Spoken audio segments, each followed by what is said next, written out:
What's up, everyone? What's up, Chad? What is up, my spooky people? My spooky Halloween individuals? I don't know. Welcome, everyone. Today, is the continuation of Weentober's 13 Days of Screaming. So, yeah. Sorry, I was a little, out of it when I came on. I almost didn't, end the pre-roll. But today we, are going to be playing and reading some Creepypasta games. If you couldn't tell by the title, anywhere, like on YouTube or Twitch. I think they're all down there now. If you couldn't tell by the title, that's what we're doing. So I got a few creepypastas that I'm going to read, and then afterwards we're going to play each of them. So I'm going to be reading a creepypasta, playing the game, going back to a creepypasta, playing the game. So that's what it's gonna be today. So I hope you guys are up for something a little bit different tonight. I don't think I've ever done like a read-through of anything on my channel before, unless you count like a few visual novels that I've done before. But this is going to be even better because they're creepypastas and they're usually written really poorly. So let's start off with the first one. So today we have Pokemon Black. Now this is a creepypasta that I am very familiar with. I grew up like actually liking these kind of creepypastas, weirdly enough. But I was like kind of the right age for that when I was into it and stuff. Like I think I was a teenager at the time when like creepypastas were really big and some of these like kind of blew up online. I remember like Jeff the Killer and Slenderman. Those were like really poorly written ones as well. But I'm familiar with Pokemon Black as well. So this was before Pokemon Black actually came out, like Pokemon actually made a Pokemon Black. This one came out, it has an image along with it. It's just like a little black Game Boy cartridge that's just completely black label with Pokemon on it. If you guys like do a quick Google search on Pokemon Black, you guys can obviously see the little image that comes with it. So it doesn't have any other like images as part of the creepypasta. Just kind of like whatever. But we're going to be reading it and then we're going to be playing it. So let's go ahead and get started with the read-through. This is Pokemon Black. I'm not sure who the original author is. Unknown, cool. The original author is unknown, unfortunately. So here is Pokemon Black by Unknown. I'm what you would call... Wow. I am not used to doing readings, so let me just do as best I can. I'm what you could call a collector of bootleg Pokemon games. Pokemon Diamond and Jade, Chaos Black, etc. It's amazing the frequency with which you can find them at pawn shops, Goodwill, flea markets, and such. They're generally fun, even if they are unplayable, which they often are. The mistranslations and poor quality make them unintentionally humorous. I've been able to find most of the ones that I've played online, but there's one that I haven't seen any mention of. I bought it at a flea market about 5 years ago. Here's a picture of the cartridge. I guess I might as well just like show the picture of the cartridge. Here's the picture of the cartridge.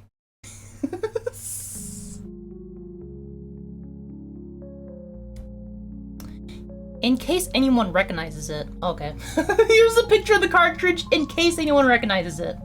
Unfortunately, when I moved 2 years ago, I lost the game, so I couldn't provide you any screen caps. Sorry.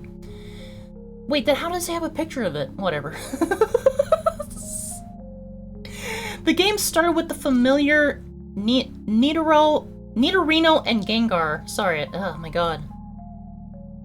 The game started with the familiar Nidorino and Gengar intro of Red and Blue version. However, the press start screen had been altered. Red was there, but the Pokemon did not cycle through. It also said black version under the Pokemon logo. Upon selecting new game, the game started. The professor... Okay. That's probably why I'm having trouble reading this, because there's grammatical errors, which is going to be a common trend tonight.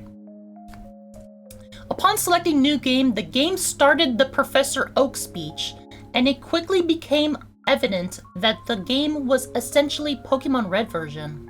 After selecting your starter, if you looked at your Pokemon, you had, in addition to Bulbasaur, Charmander, or Squirtle, another Pokemon, Ghost. The Pokemon was level 1. It had the sprite of the ghosts that are encountered in Lavender Tower before obtaining the Sylph Scope. It had one attack, Curse. I know that there is a real move named Curse, but the attack did not exist in Generation 1, so it appears it was hacked in. Defending Pokemon were unable to attack Ghost. It would only say they were too scared to move. When the move Curse was used in battle, the screen would cut to black. The cry of defending Pokemon would be heard, but it was distorted, played at a much lower pitch than normal. The battle screen would then reappear, and the defending Pokemon would be gone. If used in a battle against a trainer, when the Pokeballs representing their Pokemon would appear in the corner, they would have one fewer Pokeball. The implication was that the Pokemon died. If that wasn't clear enough, guys. What's even stranger is that after defeating a trainer and seeing Red receive $200 for winning, the battle commands would appear again. If you select Run, the battle would end as it normally does. You could also select Curse. If you did, upon returning to the overworld, the trainer's sprite would be gone. After leaving and re-entering the area, the spot where the trainer had been would be replaced with a tombstone, like the ones at Lavender Town. The move Curse was not usable in all instances. It would fail against Ghost Pokemon. It would also fail if it was used against trainers that you would have to face again, such as your rival or Giovanni. It was usable in your final battle against them, however. I figured this was a gimmick of the game, allowing you to use the previously uncapturable ghosts. And because Curse made the game so easy, I essentially used it throughout the whole adventure. The game changed quite a bit after defeating the Elite Four. After viewing the Hall of Fame, which consisted of Ghost and a couple of Pokemon I used for HMs, the screen cut to black. A box appeared with the words "Many years later." It then cut to Lavender Town. An old man was standing looking at tombstones. You then realized this man was your character. The man moved at only half your normal walking speed. You no longer had any Pokemon with you, not even Ghost, who up to this point had been impossible to remove from your party through depositing in your in the PC. Okay. That is a complicated sentence. The overworld was entirely empty. There was no people at all. There were still the tombstones of the trainers that you used Curse on, however. You could go pretty much anywhere in the overworld at this point, though your movement was limited by the fact that you had no Pokemon to use HMs. And regardless of where you went, the music of Lavender Town continued in an infinite loop. After wandering for a while, I found that if you go through Diglett's cave, one of the cuttable bushes that normally blocks the path on the other side is no longer there, allowing you to advance and return to Pallet Town. Upon entering your house and going to the exact spot where you start the game, the screen would cut to black. Then a sprite of a Caterpie appeared. It was the replaced... It was the replaced by a Weedle. And then a Pidgey. I soon realized as the Pokemon progressed from Rattata to Blastoise that these were all the Pokemon that I had used Cursed on. After the end of my rival's team, a youngster appeared, and then a bug catcher. These were the trainers I had cursed. Throughout the sequence, the Lavender Town music was playing, but it was slowly decreasing in pitch. By the time your rival appeared on screen, it was a little more than a demonic rumble. Another cut to black.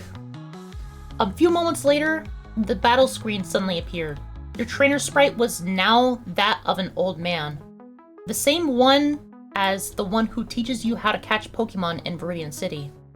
Ghost appeared on the side along with the words, "Ghost wants to fight."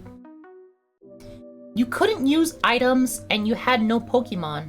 If you tried to run, you couldn't escape. The only option was fight. Using fight would immediately cause you to use struggle, which didn't affect Ghost, but did chip off a bit of your own HP. When it was Ghost's turn to attack, it would simply say, ellipses. Eventually, when your HP reached a critical point, Ghost would finally use Curse. The screen would cut to black a final time. Regardless of the buttons you pressed, you are permanently stuck in the black screen.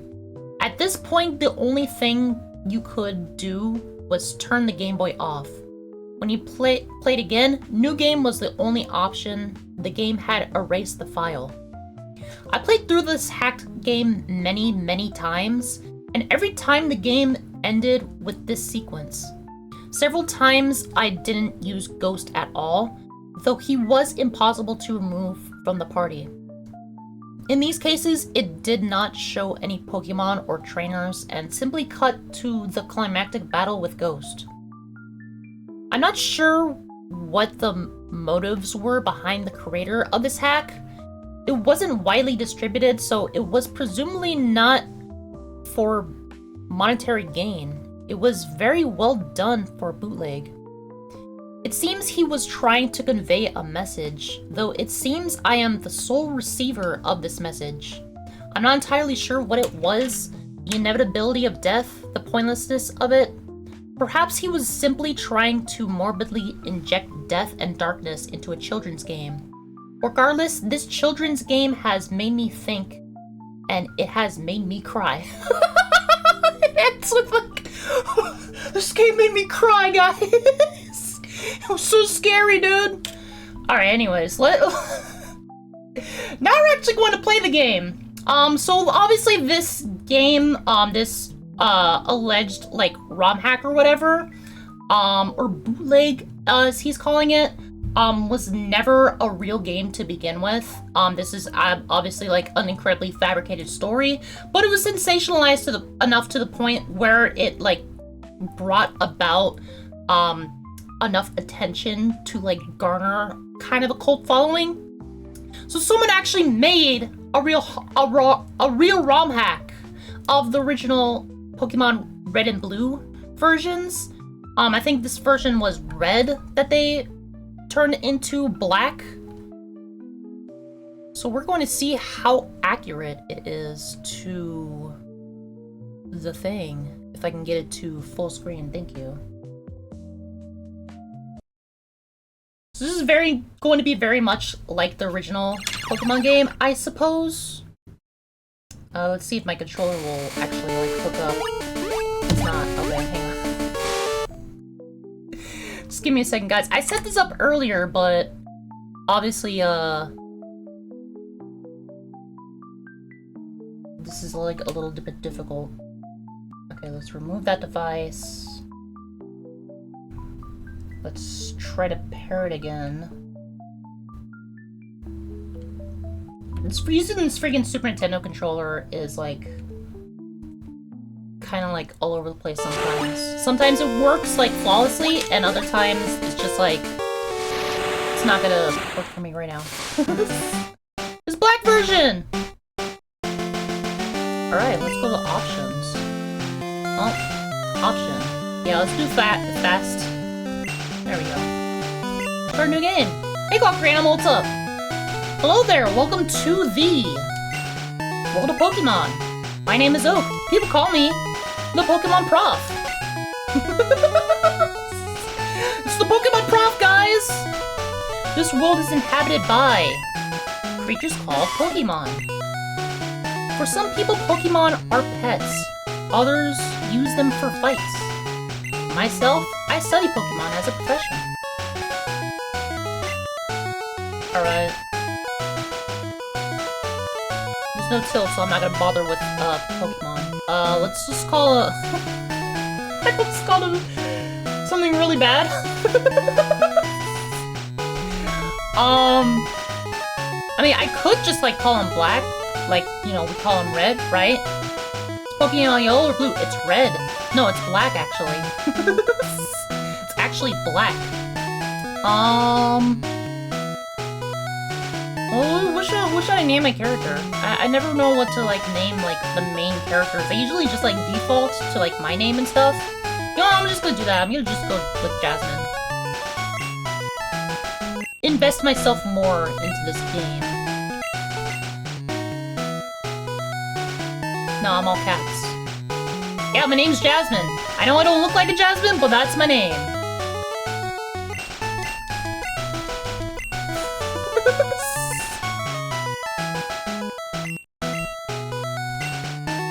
Dead, because that's what he's gonna be. His name is Dead! You remember Pokemon Black? Oh, you're about to find out. Alright, this is exactly the same as the normal game goes, right? Oh, I thought there was no music. Oh, Super Nintendo! Perfect! I'm playing with the Super Nintendo controller! Alright, let's see if I have any Pokemon, right?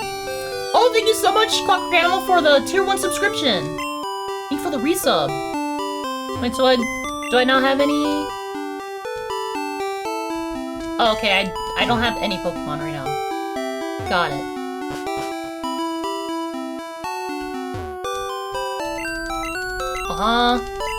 Yeah, this is exactly like...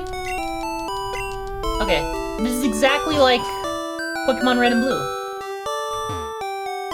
So I'm just gonna do the typical Red and Blue thing to, like, get it started.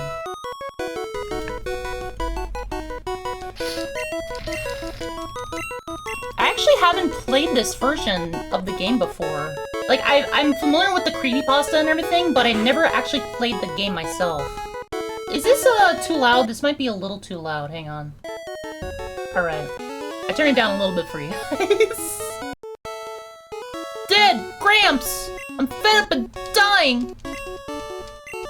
I should also mod in, Pokemon Knife into this. That would be so... that would be funny. Yeah, be patient, dude. I'm gonna go with Charmander. That's not Charmander. For some reason, I thought it was the second one. Alright, cool. I'll just go with Charmander. He's my favorite. Heck yeah, I want to give him a nickname. I'ma name him.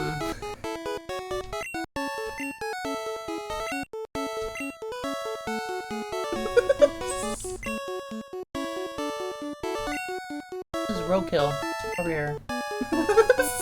My only Pokemon, Roadkill. Yeah, Charmander's awesome. I mean, I like all of them. Like, it's hard to not like all the Pokemon, right? Yeah, of course. Okay. So Pokemon, I have Ghost! There he is! He has no, like, sound effect when he comes out. Alright, yeah, it only knows Curse. That's so interesting. Okay. Well, I'm gonna switch to Ghost. Because Ghost is OP, right?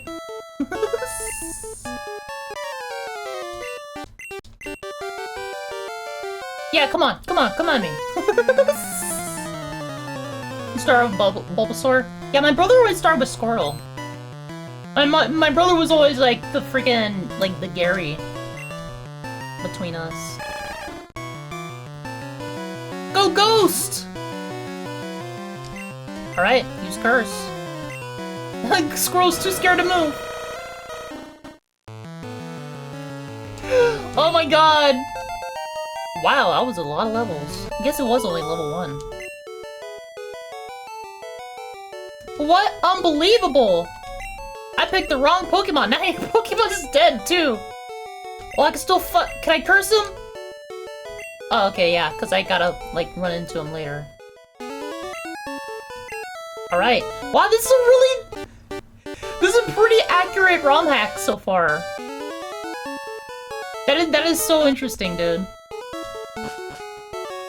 What just happened? Oh, you missed the creepypasta, huh?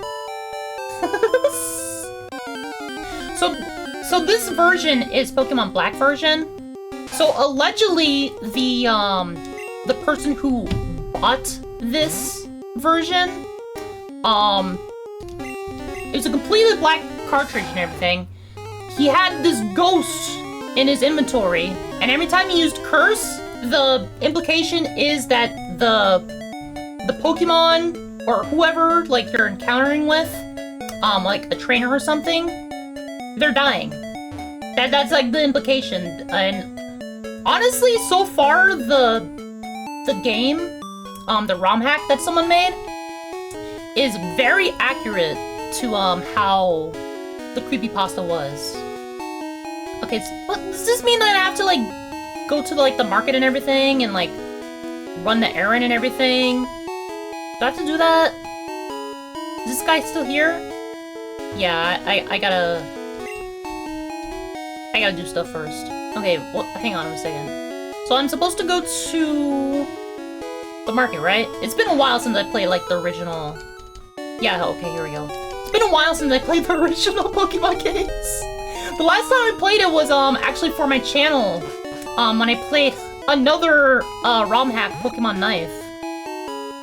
So that was like literally the last time I played it, and I didn't even play the game. I just like killed everyone with the knife and just like walked through the whole thing. What is going on with this controller? Like I swear it's like it just disconnects sometimes.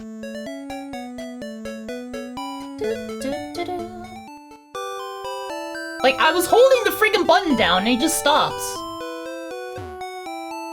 Alright, but I gotta bring this to the prof. It's a prof. Yeah. Got my thing. Take it. Oh my god. Oh my god, I just wanted to get to like the parts that are creepy, man.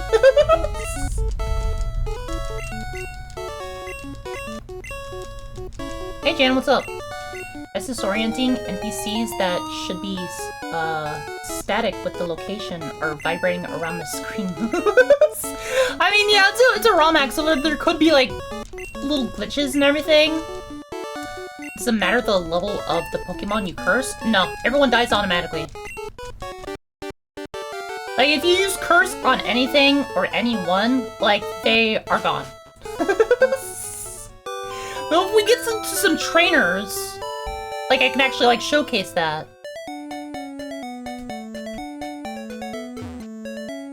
But this is actually, like, accurately just like the entirety of the Pokemon game. Well, here we go. Use Rattata. Normal Rattata. My ghost? Normal ghost Pokemon fight, right?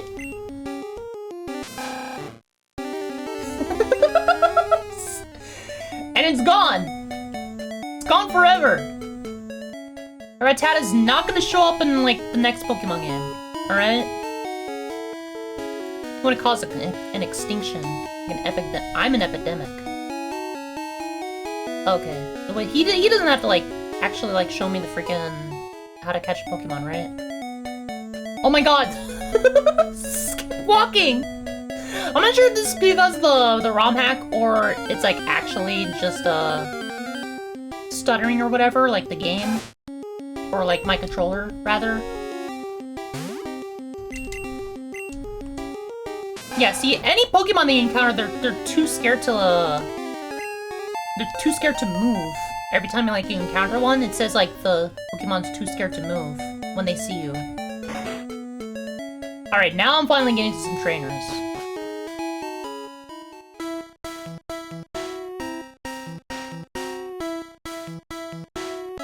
What's up, girl? Turn to AI from... or I from Hunter x Hunter. I haven't seen that anime. I've been meaning to check it out, though. And there's a Weedle. Level 6. Let's fight him. It's gone. Alright, now I'm level 6. No, I'm not gonna change any Pokemon. Caterpie! Fight him. Cursed. It's gone. What do you know? Alright, this part, right? So normally it's supposed to end the fight, but, like, let's see if this works.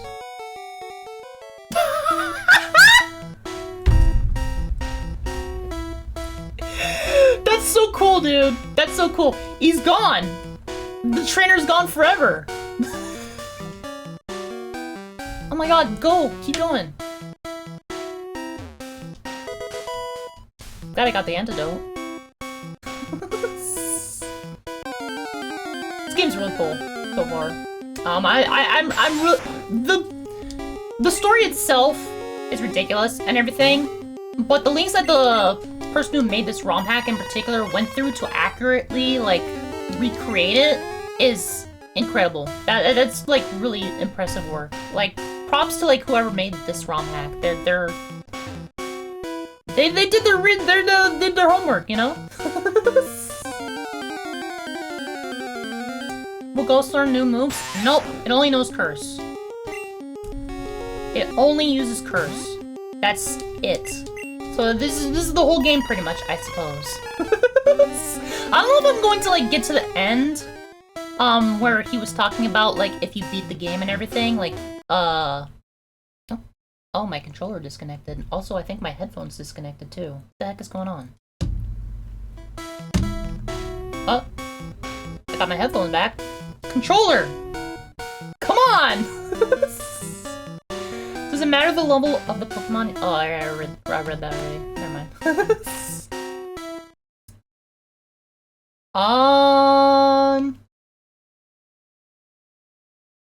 I don't know what's happening.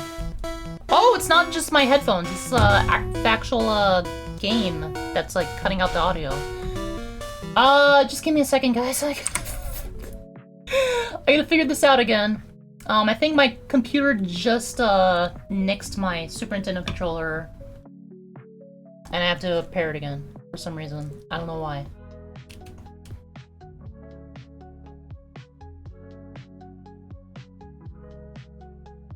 Alright, it's connected again. Hopefully this is, There we go, okay. Cool. Hate that crowd. Pulling back is a cursed game. Yeah, this is a cursed game! This is a cursed game. It's really cool, though. Honestly, I'm really, like, digging this. Now Weedle's too scared to move.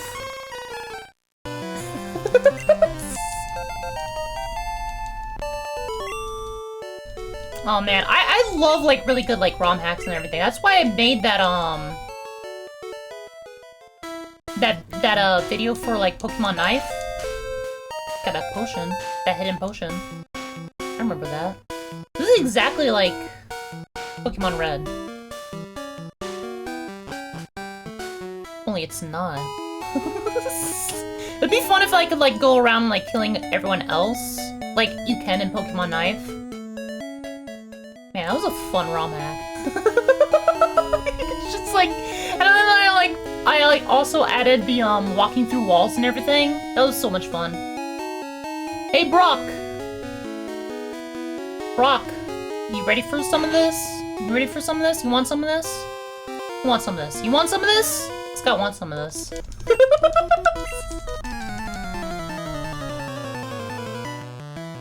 We came back through this area. Will the cursed trainers respawn? No, no one responds.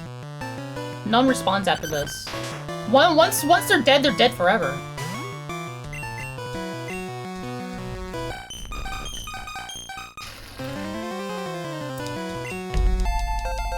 Dang, dude.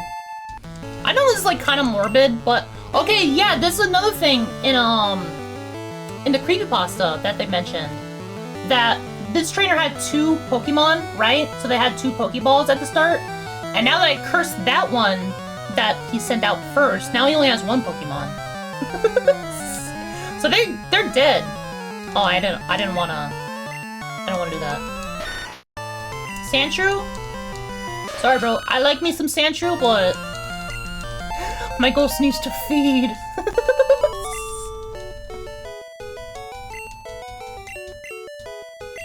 Alright. Yeah, this guy's gone too. See? Rock! Do I get the, do I still get the badge if I kill him afterwards? Oh my god. Little like 6-year-old me, or however old I was when I first played this game. Like, man, fighting the first gym leader, so intimidating and everything, you know? Now it's just a cakewalk.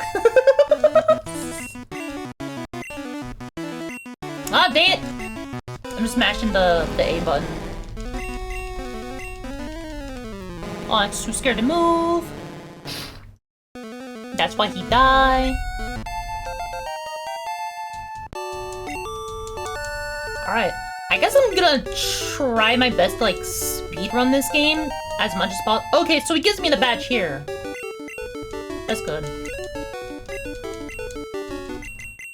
So now I kill Block too. Alright. He gone.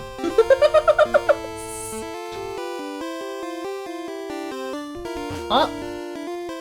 I can't remember who made this ROM hack either. I just, like, straight up, like, downloaded it right away. So I didn't, like, catch the person who made the ROM hack, necessarily. But it's not that hard to find. If you just, like, do a quick Google search on, like, Pokemon Black ROM hack.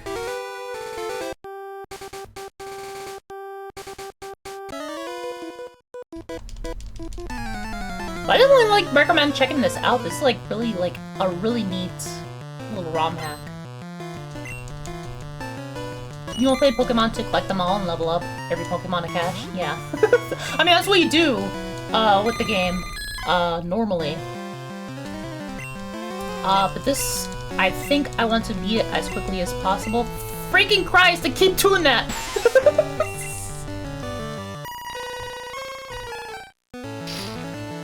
Is anyone scared yet? Is this spooky enough? Is this Halloween enough for you guys? Pokemon?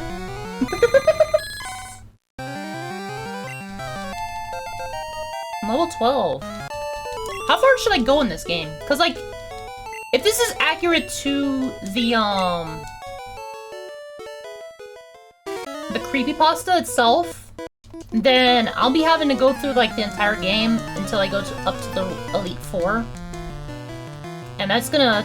that might take some time! And we got, 4 creepypasta games to get through?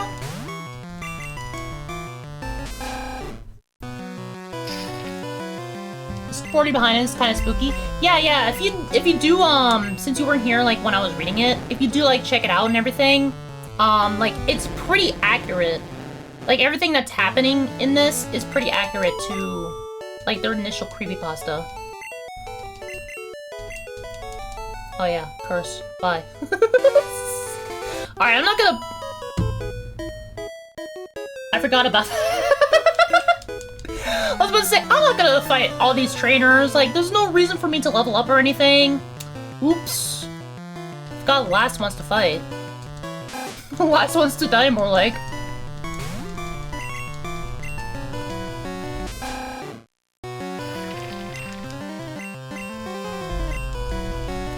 Oh god dang it, come on! No! Stop it!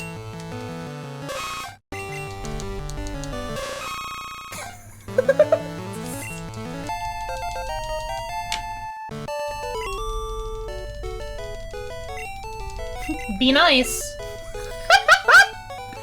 Oh cool, I get to go back higher now. I should download the mod where I like can walk through walls too. That'll make this, like, go by a lot quicker, right? That's how I beat Pokemon Knife. I just downloaded the walk through walls mod.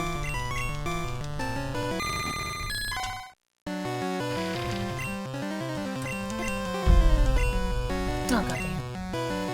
So I kind of just want to see like the ending and everything. I want to see like that depicted in this. I wonder if I can like just like download that mod real quick.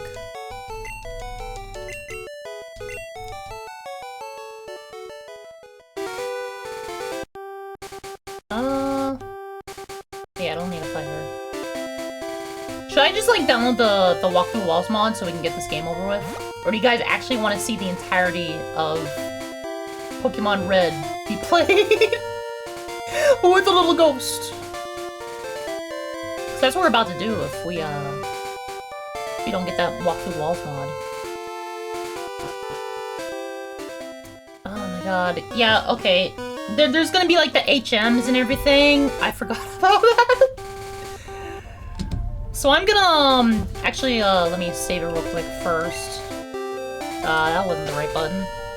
You guys can't see this. You guys can hear this though.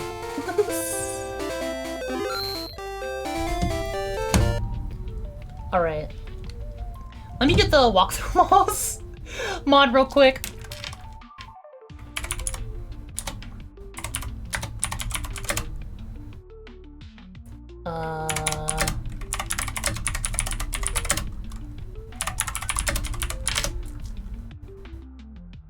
No, not Fire Red. Pokemon Red walk through walls. Okay. Download that. Sorry guys, give me a second. Hope you all are having like a fantastic Halloween so far. Or, it's not Halloween yet, but it will be. Hope you guys are having a fantastic October so far. Run through walls is more spooky. Yeah, exactly! I'm going to be a little ghost. I'm going to be the ghost too. Okay, so I got an IPS file.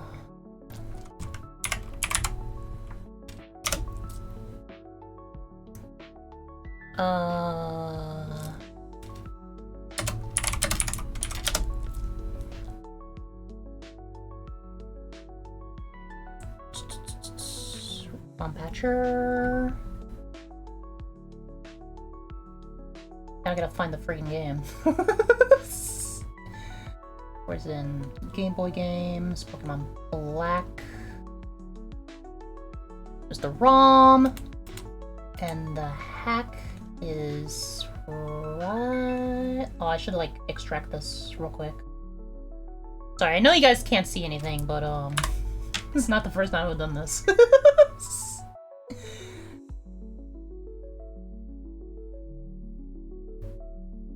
There we go. Light patch. Download this in here. Patched. Got it. Okay. Now when I launch the game, it should have the walk through walls mod, so we can figure this out. If I can find where the game is. I have so many freaking files, guys. You have no idea. Open the patched file. Let's go into full screen again. Where's full screen? Alright. Let's see if this worked. Hopefully I also save my progress too, since it's like technically a different file. Nah, it didn't save my progress, cool. I have to go through all this again!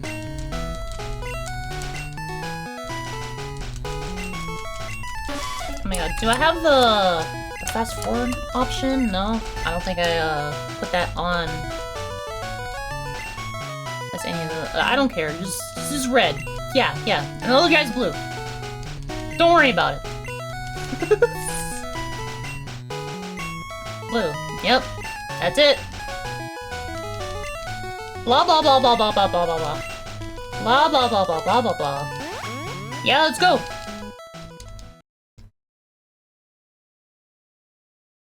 And then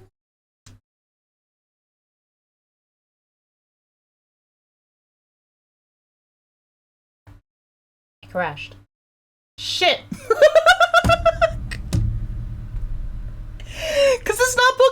said, it's Pokemon Black. It's already a different kind of game, but with red like based around it. It's a ROM hack of red, so I guess it's not going to work because it's a ROM hack. Shit. All right. Let me go back to this then. Like Halloween and Thanksgiving don't matter. Oh yeah, you saw all the Christmas stuff? Oh my god. Yeah, when Kai and I were going like Halloween shopping. Let's go. When we were going Halloween shopping. And oh, that was weird. Oh, my controller disconnected again. Fucking cool. You know what? I think we've seen enough of this game, right? How long have I been playing it? For like 30 minutes or something? Yeah, you guys know what's going on here, right? It's exactly the same as like the Creepypasta, and I'm kind of getting annoyed that everything is going against me right now, so I might just say that's it. Really cool ROM hack and everything. But not really working out for me right now. I just want to move on to like the next game because we're playing 4 different games here. So let's go on to. I actually need to update this as well. I wonder if this one has. Oh my god. Okay. So the next creepypasta that we're going to be reading is sonic.exe. This is one of the most popular video game creepypastas that there is. So I'm going to just screw this controller. I'm going to see if I can play it with my PlayStation controller from here on out, because that doesn't give me as many issues as that. So you guys probably already know like sonic.exe, like just Sonic with like black eyes with like the red dots and like blood dripping down. Here is this is the screenshot that they provided of the real screenshot that they provided of the video game. So there it is for you guys. So let's go on and read the story. I'm a total Sonic the Hedgehog fan, much like everyone else. Sorry. Hilarious. This is immediately assuming that everyone's the biggest Sonic the Hedgehog fan. I like the newer games, but I don't mind playing the classics. I don't think I've ever played glitchy or hacked games before, though I don't think I want to play any after the experience I had. It started on a nice summer afternoon. I was playing Sonic Unleashed. I liked how you get to explore the towns in it, until I noticed out of my peripheral vision that the mailman had arrived and put something in my mailbox as usual and left. I paused my game to see what I got in the mail. The only thing in the mailbox was a CD case for computers and a note. I took it inside. How do you not know that what you're gonna get in the mail? I looked at the note first and realized it was from my dear friend Kyle. Let's just call him that. Whom I hadn't heard from in 2 weeks. I know that because I recognized his handwriting. Though that was weird. Though what was weird is... Oh my god, get out of the way. Though what was weird is how it looked. It looked badly written and scratchy and somewhat difficult to read, as if Kyle was having a hard time writing it down and did it in a hurry. This is what he wrote. Tom. Oh wait, who's the author of this? Is his name Tom? It's not telling me the original author's name. Cool. Creepypasta, Okay, it's not telling me who the original author is, but I guess this is sonic.exe by unknown. Check Discord under fashion. Okay, I definitely will after this stream. I can't take it anymore. Oh, Tom, this is what. Oh, thank you for the follow. The real Slim Shady 65. So this is what his friend wrote. Tom, I can't take it anymore. I had to get rid of this thing somehow before it was too late, and I was hoping you'd do it for me. I can't do it. He's after me, and if you don't destroy this CD, he'll come after you too. He's too fast for me. Please, Tom, destroy this godforsaken disc before he comes after you too. It's too late for me. He also... That's the wrong 2. He used the same 2 twice in 2 different ways. Not for Bomber here. Oh, thank you so much. Destroy the disc and you'll destroy him. But do it quick, otherwise he'll catch you. Don't even play the game. It's what he wants. Just destroy it, please. Kyle. Well, that was certainly weird. Even though Kyle is my best friend and I haven't seen him in 2 weeks, I didn't do what he asked me. I didn't think that was a simple gaming disc would do anything bad to him. After all, it's just a game, right? Boy, was I wrong about that. Anyway, my God, it's so funny. Oh my God, if you guys can like actually like find this and like read it, like some of the, like he stylized like the text and everything to like put emphasis on like certain words. So he didn't write out anyway. He wrote it in all caps, any, and then after that was way. So anyway, I looked at the disc and it looks like any ordinary computer CDR disc, except it had black marker on it written sonic.exe, and it was much unlike Kyle's handwriting, meaning that he must have gotten it from someone else, like a pawn shop or eBay. When I saw Sonic on the writing of the CD, I was actually excited and wanted to play it. Since I'm a big Sonic fan, yes, that was already established. I went up to my room and turned on my computer and put the disc in and installed the game. When the title screen popped up, I noticed that it was the first Sonic game. I was like, awesome! Because like I said earlier, I like the classics. You don't have to reestablish this. The first thing I noticed that was out of place was when I pressed start, there was a split second when I saw the image turn into something much different. Something that I now consider horrifying before cutting to black. I remember what the image looked like in that split second before the game cut to black. The sky had darkened and the title emblem was rusted and ruined.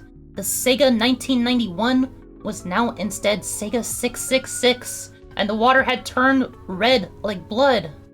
What the freakiest thing that was in that split second frame was Sonic.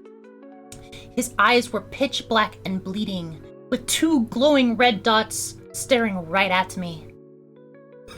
Big letters, right at me! And his smile had stretched wider up to the edge of his face. I was rather disturbed about that image when I saw it, though I figured that it was just a glitch and forgot about it. After it cut to black, it stayed like that for 10 seconds or so. And then another weird thing happened.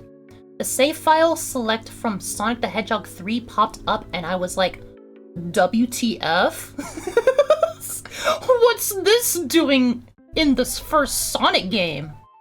Anyway...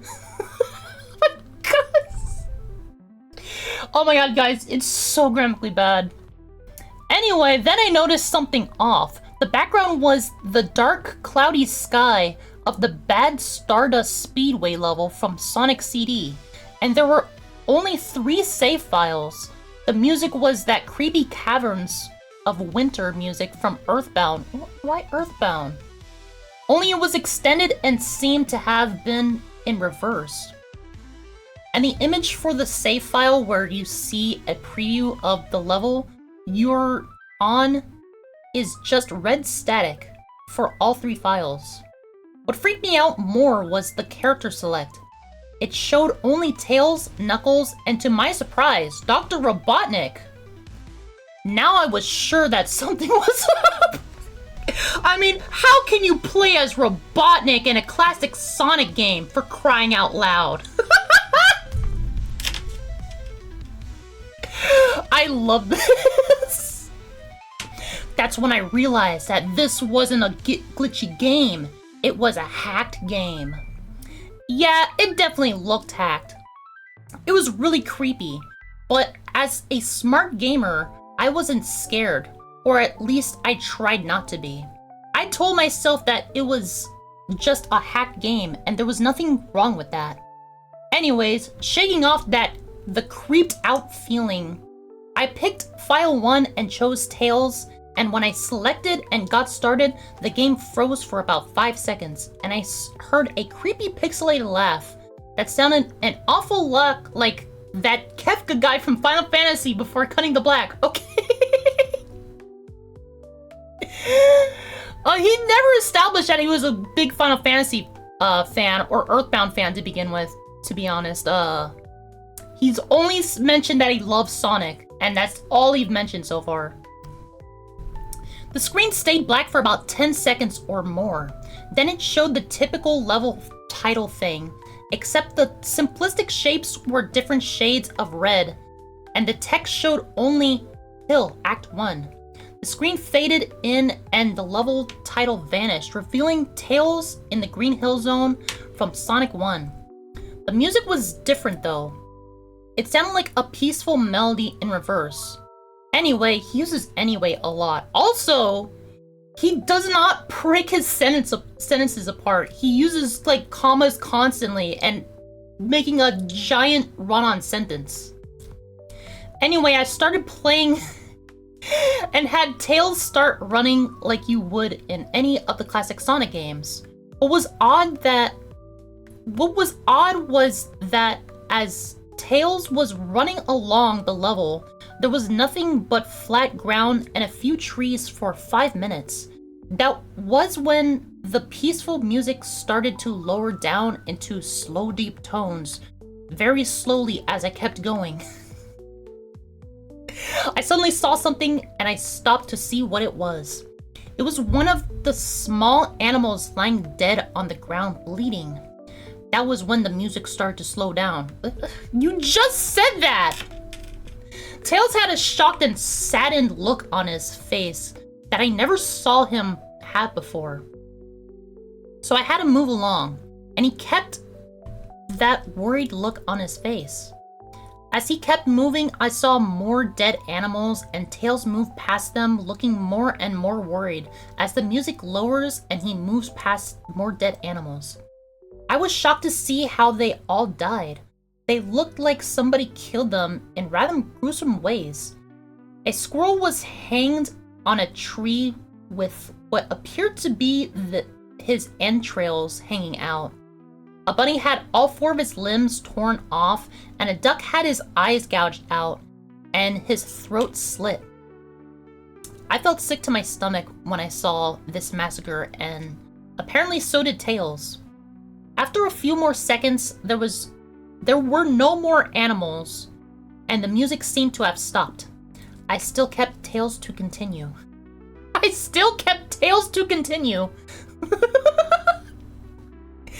After a minute passed after the music...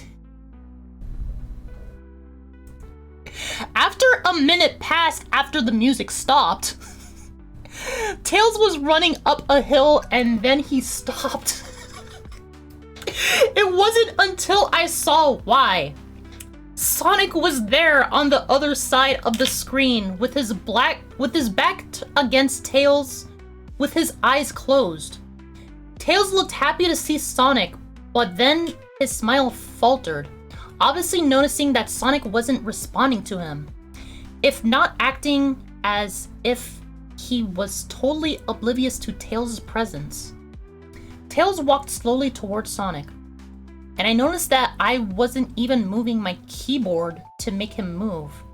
So this had to have been a cutscene. Suddenly I began to have a growing feel of dread as Tails walked closer to Sonic to get his attention. I felt that Tails was in danger and something bad was going to happen. I heard faint static growing louder as Tails was but inches away from Sonic and stopped and stuck his head out to touch him. Oh, his hand. Okay. This is so complicated to read just because it's so poorly written. Honestly, before we continue with this, I actually know a bit of trivia about this creepypasta. I believe this is the creepypasta that was originally like banned from the original creepypasta wiki. If you go to the creepypasta wiki, this version of sonic.exe is not on that website. So, and the only reason it was banned was because it was so poorly written. Which is kind of crazy because a lot of these creepypastas are so poorly written. So, like, it kind of begs the question, like, why this one in particular? Right? Can you have a tongue check? You mean this? You want a tongue check? What are you talking about? Like a tongue twister? Or you want to see my tongue? Elaborate. Your yes. My yes? My tongue, right? Is that good? There's a tongue check for you. That foreboding feeling in my gut was growing stronger, and I felt the urge to tell Tails to get away from Sonic as the static grew louder. Yeah, no problem.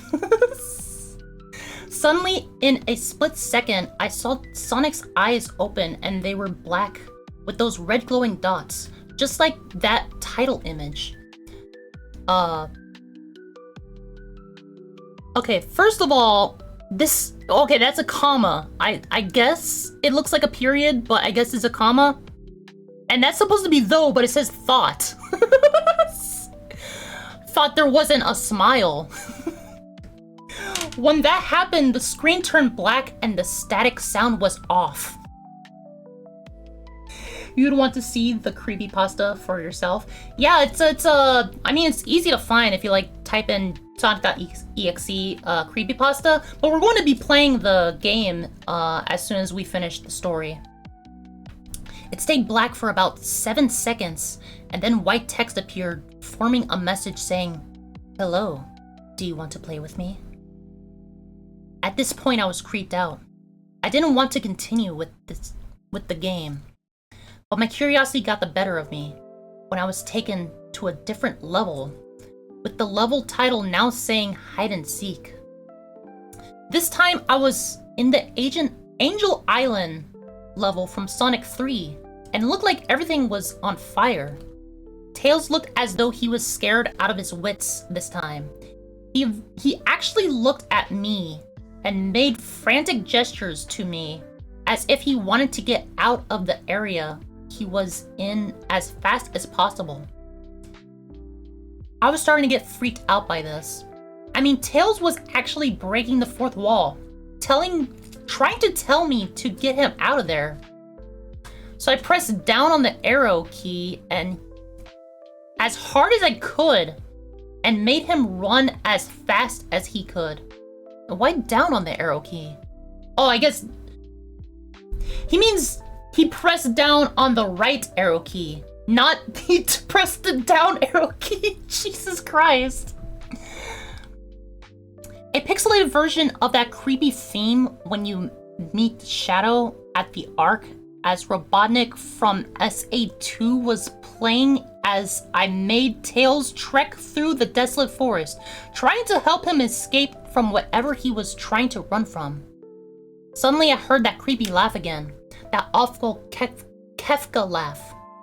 Right after 10 seconds had passed as I helped Tails run through the forest, and then I started seeing flashes of Sonic popping everywhere on the screen. Again with those black and red eyes. This is so terribly written, man. I'm doing my best to read these, guys.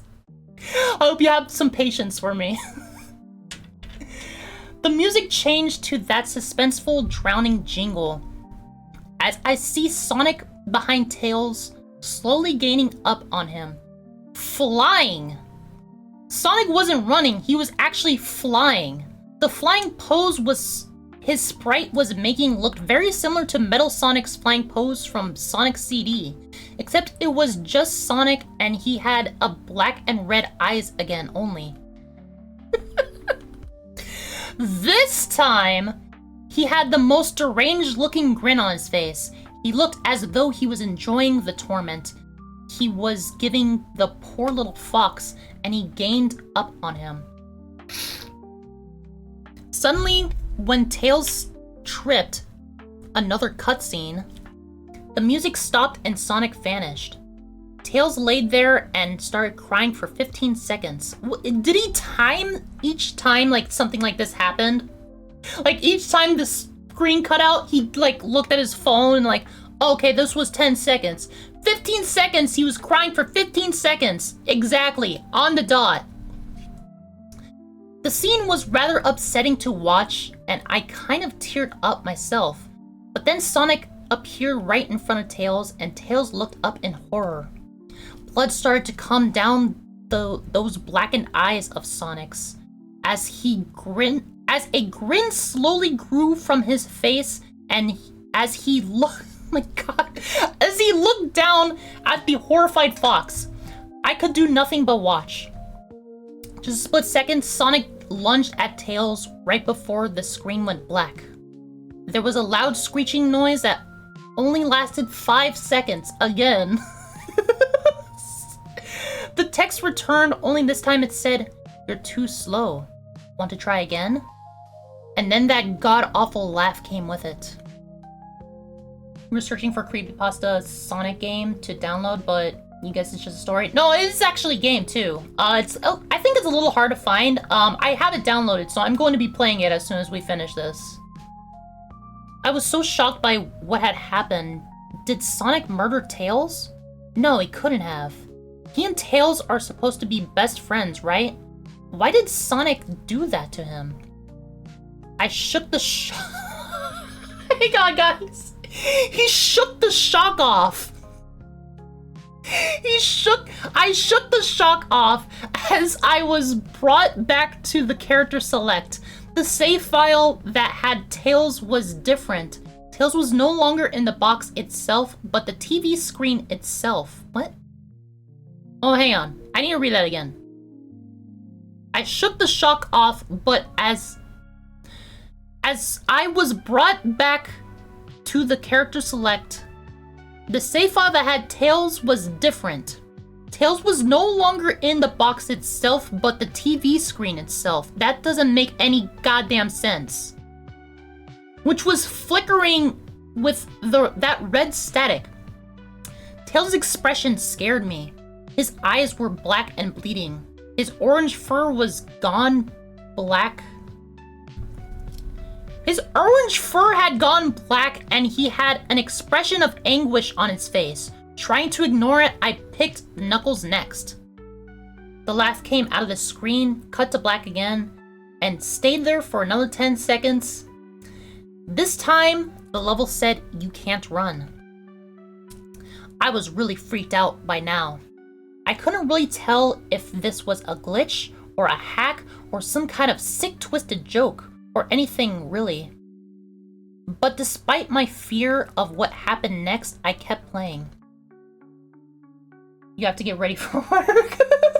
I mean, you can check out the VOD. I don't mind. Like, go do important things. Like, you can check out the VOD later.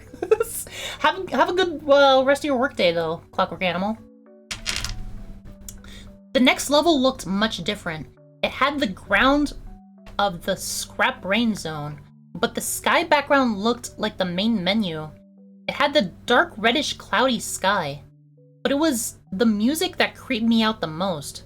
It sounded like Gygas's theme right after you beat Pokey in Earthbound. So he's like bringing back like more like Earthbound creepy music. Okay. I also noticed that Knuckles looked afraid, just like Tails did. Though not as much, more rather he looked a little unnerved. He broke the fourth wall just like Tails and looked at me as if he wasn't sure about what was going on. But I made him move anyway. He ran down the straight pathway in this dark level, and as he did, the screen started to flicker red static a couple times, and then that maddening laugh came again. Oh my god, he uses den a lot too. Then after a few seconds of running, I noticed several bloodstains on the metallic ground. I felt a growing sense of fear again, thinking something horrible is going to happen to Knuckles. He looked nauseated, walking down the bloodstained road, but I still kept him going. Suddenly, as Knuckles ran, Sonic appeared right in front of him with those black and red eyes, and then red static appeared again. When the static vanished, that's not... He put a comma, not a period. That should have been a period, dude. It's still the same sentence. When the static vanished, showing nothing but black screen with text saying, "Found you." I was now scared. Sonic found Knuckles already? What is going on? Anyway, god damn it though, anyways! Anyway, red static came again, and then I was back to the level. Knuckles looked like he was panicking, and Sonic was nowhere to be found. And this time, that high-pitched squealing from the Silent Hill 1's final boss was playing. Why is all these different, video game soundtracks? And how do you know all these specific, video game, pieces of music? I know this is a fabricated story and everything. Oh yeah, I hope none of the cursed games crash either. Thank you so much, Clockwork Animal. I'll see you later. Was this some kind of boss battle with Sonic? I hope to God it wasn't, honestly. Why? Suddenly, Sonic appeared right behind Knuckles in what appeared to be pixelated black smoke. I made Knuckles turn and then punch Sonic, but Sonic vanished in black pixelated smoke before I could even land a hit. That terrible laugh went off again. Then Sonic appeared behind Knuckles again, and then I made him punch again. And Sonic vanished again, laughing. Knuckles was panicking even more, and even I felt like I was going crazy. Sonic was practically playing with us. He was playing a sick, twisted little mind game with me and Knuckles. Another cutscene played as Knuckled. His name is Knuckled now. He's no longer Knuckles. He's now past tense because he's dead. He's Knuckled. Another cutscene played as Knuckled fell to his knees and clutched his head, sobbing. I felt his agony. Sonic was actually driving us both crazy. And then in a split second, Sonic lunged at Knuckles, and the screen went black with another distorted... Is distorted? Okay, I think distorted is spelled correctly. I'm sorry, my editor mind is now, focused in on, all the grammatical errors. Another distorted screeching noise that lasted for at least 3 seconds. Oh, wow, got quicker that time. Well, not 15 seconds this time, just 3. Another text message appeared. So many souls to play with, so little time. Would you agree? What the hell? Just what is going on? I started to think Sonic was actually trying to talk me through the game, but I was too scared to think that. I was brought back to the main menu, and this time the second file box had Knuckles in the TV screen. His red fur had darkened to a reddish gray, his dreadlocks were dripping with blood, and his eyes were black and bleeding too. And he had a look of sadness on his face. I began to think that those are the actual characters trapped in those TV screens on the save files, but I couldn't believe it. I didn't want to believe it. So I shut off the game and took a break. I took a nap. Wish I hadn't, because I then began to have the most disturbing nightmare. I was in pitch black darkness. Though I was under the light given off by a lamp that was hung high above my head. I could hear the cries of Knuckles and Tails nearby. They were saying stuff like, "Help us!" and "Why did you give us to him? And run away before he gets you too." The cries dried out as I then heard Sonic laugh. His laugh. What?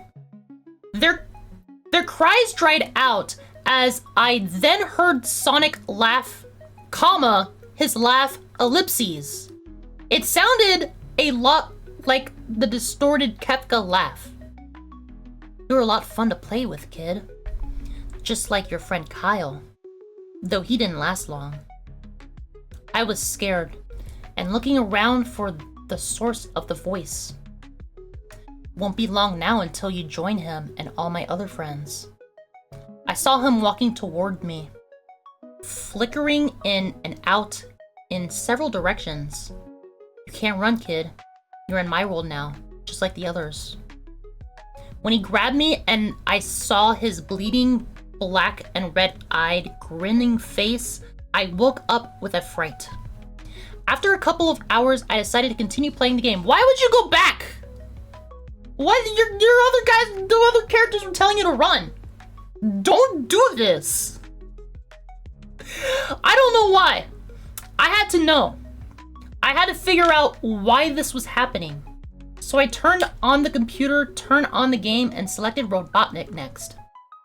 I still thought that was wacky playing as Robotnik, but anyway, the level title appeared again, and this time it said ellipses, which I found really freaky. Why would you find that freaky? This time I was in some kind of hallway. Didn't really look like it was from any of the classic Sonic games, though it has a pixelated style. The floor was shiny and checkered. The walls were dark grayish purple with animated candlelights. Candlelights? Okay, they use apostrophe S, which means like the possessive of candlelight. And a few dark bloodstains here and there. And there was, okay, that could have been a period there. And there, also he said here and there, comma, and there was a dark red curtain hanging above on the top part of the screen. Every 12 seconds or so, that red curtain sways very slowly. But whenever you're playing the game, you can barely see it move. The music was oddly pleasant, a piano playing a rather sad yet peaceful song. But I knew better. This was a song that played in Hill Act 1, only it was in reverse. What? Robotnik didn't look entirely nervous like Tails and Knuckles did, but he did have a suspicious look on his face, as if he was just a bit paranoid. He did a little animation when I just left him standing. He turns his head to the left and then to the right at least twice, and then he shrugs at me, as if he had no idea where he was or what was going on. Even though I was scared out of my mind about what was going to happen, I had Robotnik continue onward. He did his usual running animation, you know, when you've beaten him at the end of a classic Sonic game and you chase him, as we continued going through the hallway. Then I stop. Not stopped. This is present tense for some reason. Then I stop at a long flight of stairs leading downward. Now I was nervous. Even Robotnik seemed unsure of himself, though I pressed onward. Also, all that was like one sentence. As I led Robotnik down the stairs, I noticed that the walls have gotten darker and more reddish. The red torches are now an eerie blue. Then we landed onto another hallway. This was longer than the last one, or at least it felt like it. And then we headed down another flight of stairs down. What? And then we headed down another flight of stairs down. This one was much longer. Took at least 1 full minute. And then I heard that horrid Kefka laugh again. And then the music slowly faded until it was quiet. As it did, the walls turned more dark red and the torches were black flame now. When Robotnik landed onto the third hallway, I noticed he now looked really creeped out. Though he tried to hide it, I couldn't blame him. I was scared too. Suddenly Sonic popped right in front of Robotnik the same way he did Knuckles, and then red static. The red static lasted about 15 seconds. Just second, not seconds. And then it showed me a most unpleasant image.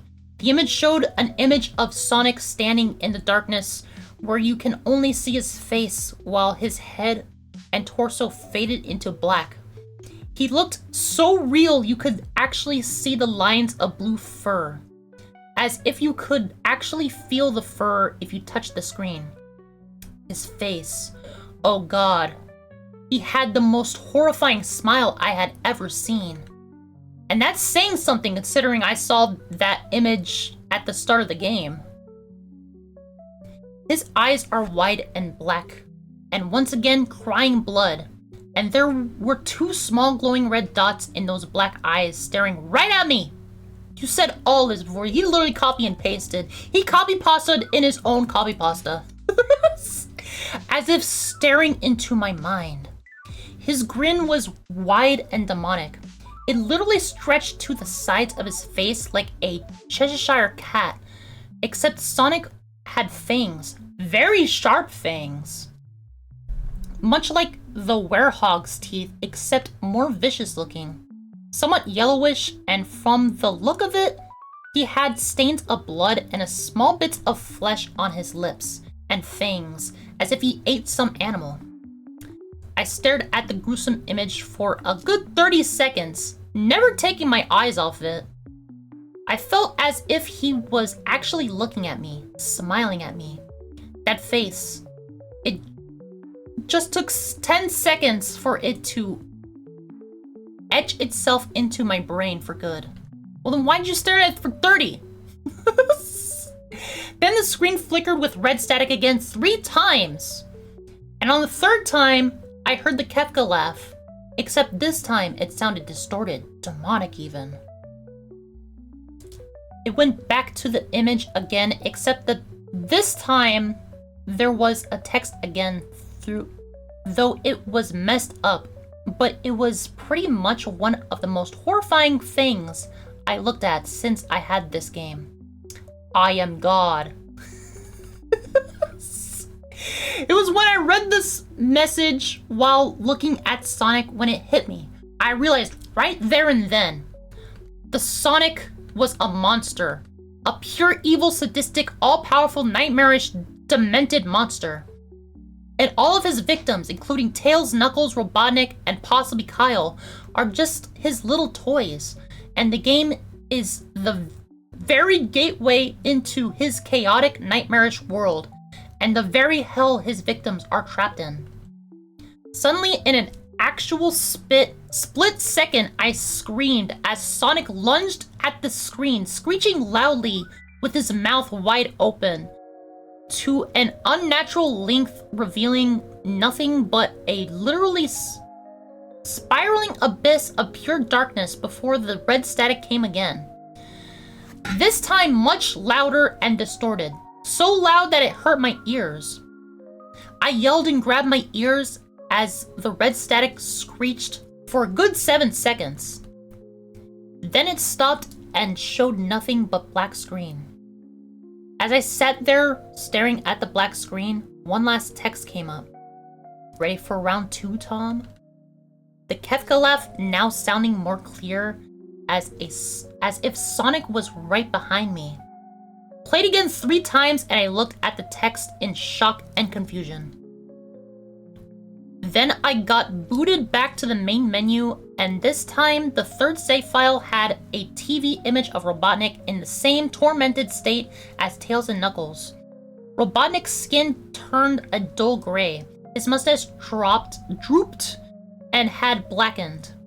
His glasses broke with blood, and blood is coming from them as he had a mere dead-like expression on his face. I looked at Tails, Knuckles, and Robotnik, and I cried a bit. I pitied them for the agony they're going through. They were forever trapped within the game, forever tormented by that horrid hedgehog, and always will be. Then the computer shut itself off. I couldn't turn it back on no matter what I did. I sat there for maybe 25 seconds, horrified about what had just happened. Sonic is the very embodiment of evil. He tortures people who play his game in more ways than one, and then when he gets bored, he drags into the game. Literally drags you to hell, where he can play with you always as his toy. I can't get the game out of my computer. I think it's stuck in there, but at least I managed to turn it back on now. After I sat there for 25 seconds, I heard a voice right behind me, like a whisper. Try to keep this interesting for me, Tom. I turned around to see where the voice came from, and what I saw made me scream. Sitting on my bed, staring right at me, was a Sonic plushie smiling with bloodstains under its eyes!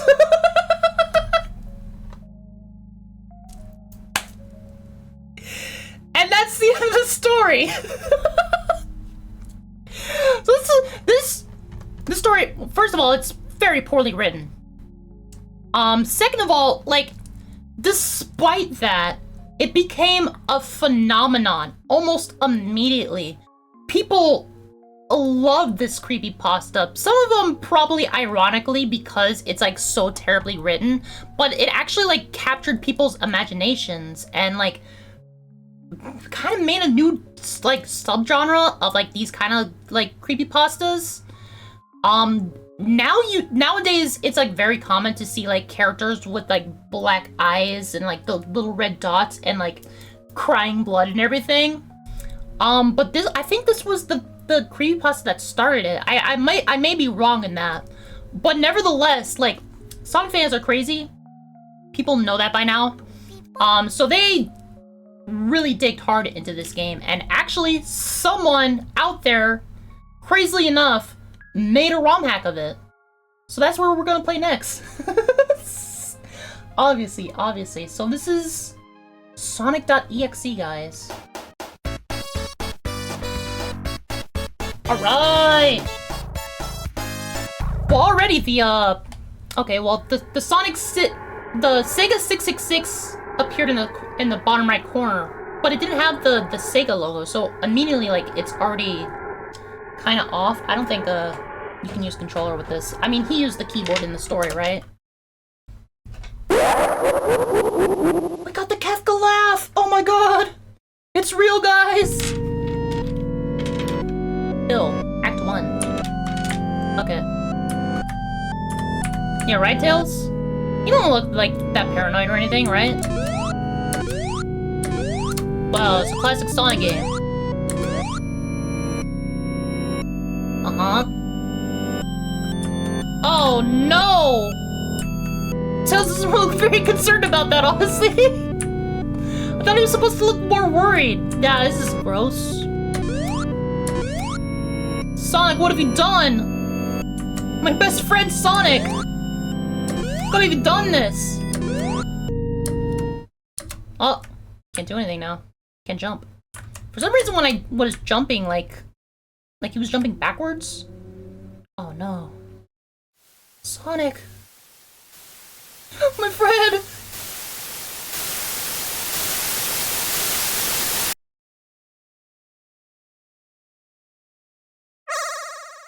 Hello, do you want to play? Do you want to play with me? Thank you for reading it for me. I didn't expect the voice to happen. Now Tails looks worried. Look at him. What is that flashing? Is it just like little explosions? Okay. That way? Are you sure? Yes, Tails, this way. It's the only way to go for you.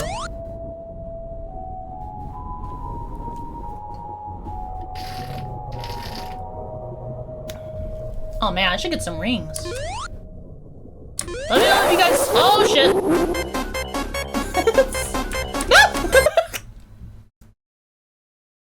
I should have kept running, huh?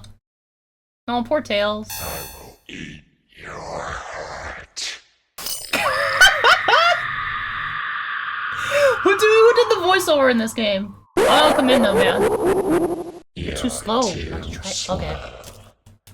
Want to try again? Yeah, sure. Let me pick Knuckles this time. Oh, okay, that's what he's talking about with the TV screen. I guess like whoever did that, like, just kind of used their imagination. I don't know. Hey, Aaron, what's up?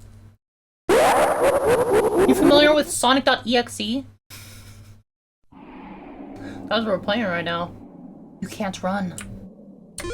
I don't know. It looks like he's running. Pretty good at doing it. Although when he jumps, like, does the sprite like turn around? He's like always jumping like left, like looking left. Oh, okay. Yeah, that's right. He punches Sonic this time, right? In the story. Oh, I can't jump or punch. What?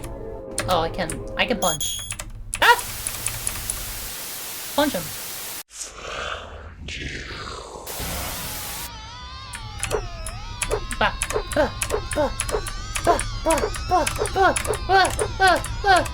Sonic! Come on, Sonic! Come here!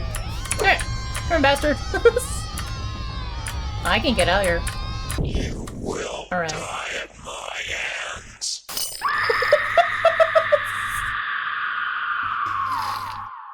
This is so campy, I love it. Are you gonna read this? Thank you. Souls to play with. So little time. Would you agree? I mean, I have no, like, semblance of where you're coming from, dude. But, I guess I have no choice but to agree. Also, that Kefka laugh is so loud, dude. Uh-oh. It's the ellipses stage.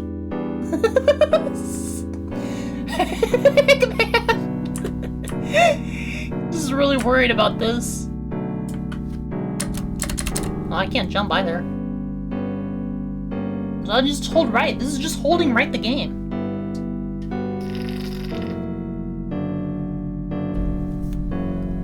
Alright, yeah, there's the staircase.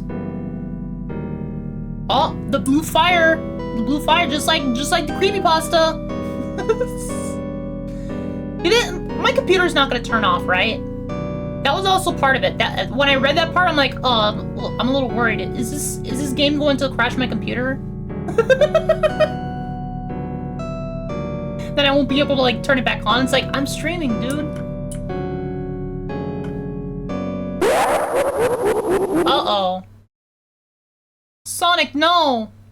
Dr. Eggman's your friend! Well, he's not your friend, actually. Should I really be, like, concerned about, like, Dr. Eggman surviving this? I think it would, like, make his life easier, honestly, if, he weren't around. Ah!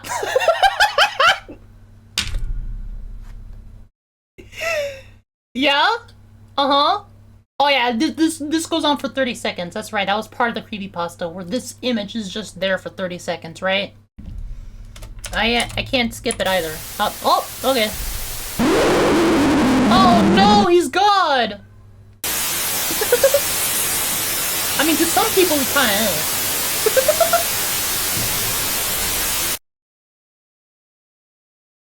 Alright. Oh shit! Dude! It actually said my name! Probably got that from the computer, huh? Game over. Oh, thank you, Miss Crimson, for, like, making this. game.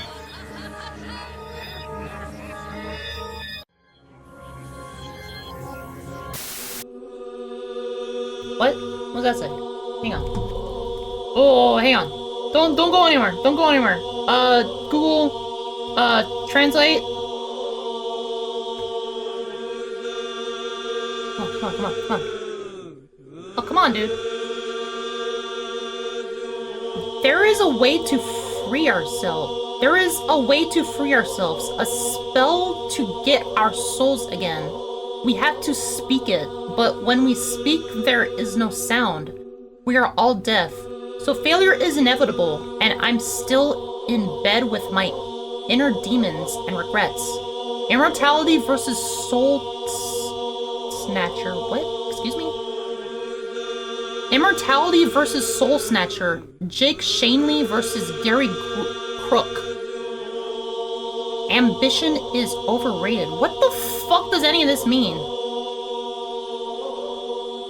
What does any of that mean? That wasn't part of the creepypasta. I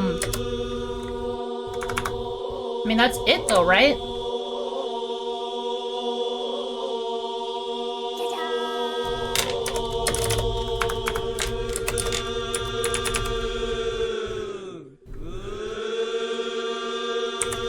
Alright, come on, dude. Alright. I guess that's the end of that.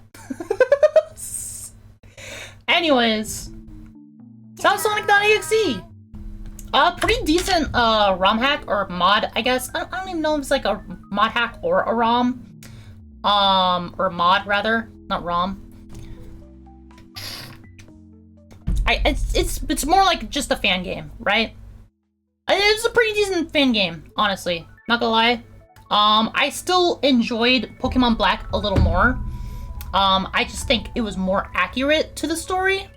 But this one wasn't that bad. It was pretty cool. And, yeah. And I deleted it off my computer, so I don't think a Sonic plush is gonna come after me. We do have Sonic plushies here, though. That's why I should have I should have grabbed the Sonic plushie and like stuck it behind me and like turned around like, oh my god, it's there, guys. No, but that was fun. That was fun. I do really enjoy it, even though it's like super stupid and campy. I do enjoy Sonic.exe. But we're moving on to our next game. I don't think that this one has a thing on Twitch, so I'm probably just gonna... This is another ROM hack game. So I'm probably just gonna put the super... Oh, well, there's Mario.exe, but that's not what we're gonna be reading. I didn't know that was a thing. That one might be fun. But we are going to be watching or reading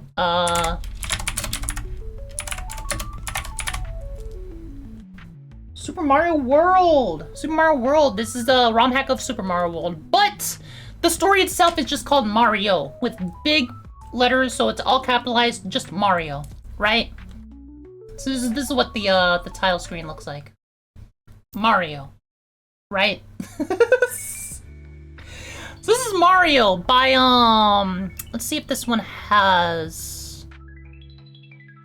Adam. Okay, so this was originally on the SMW, Super Mario World Central. And it's just a ROM hack. It was a ROM hack of Super Mario World, and it came along with a creepypasta, I guess. But this is Mario by Adam. So it all happened tonight of all nights.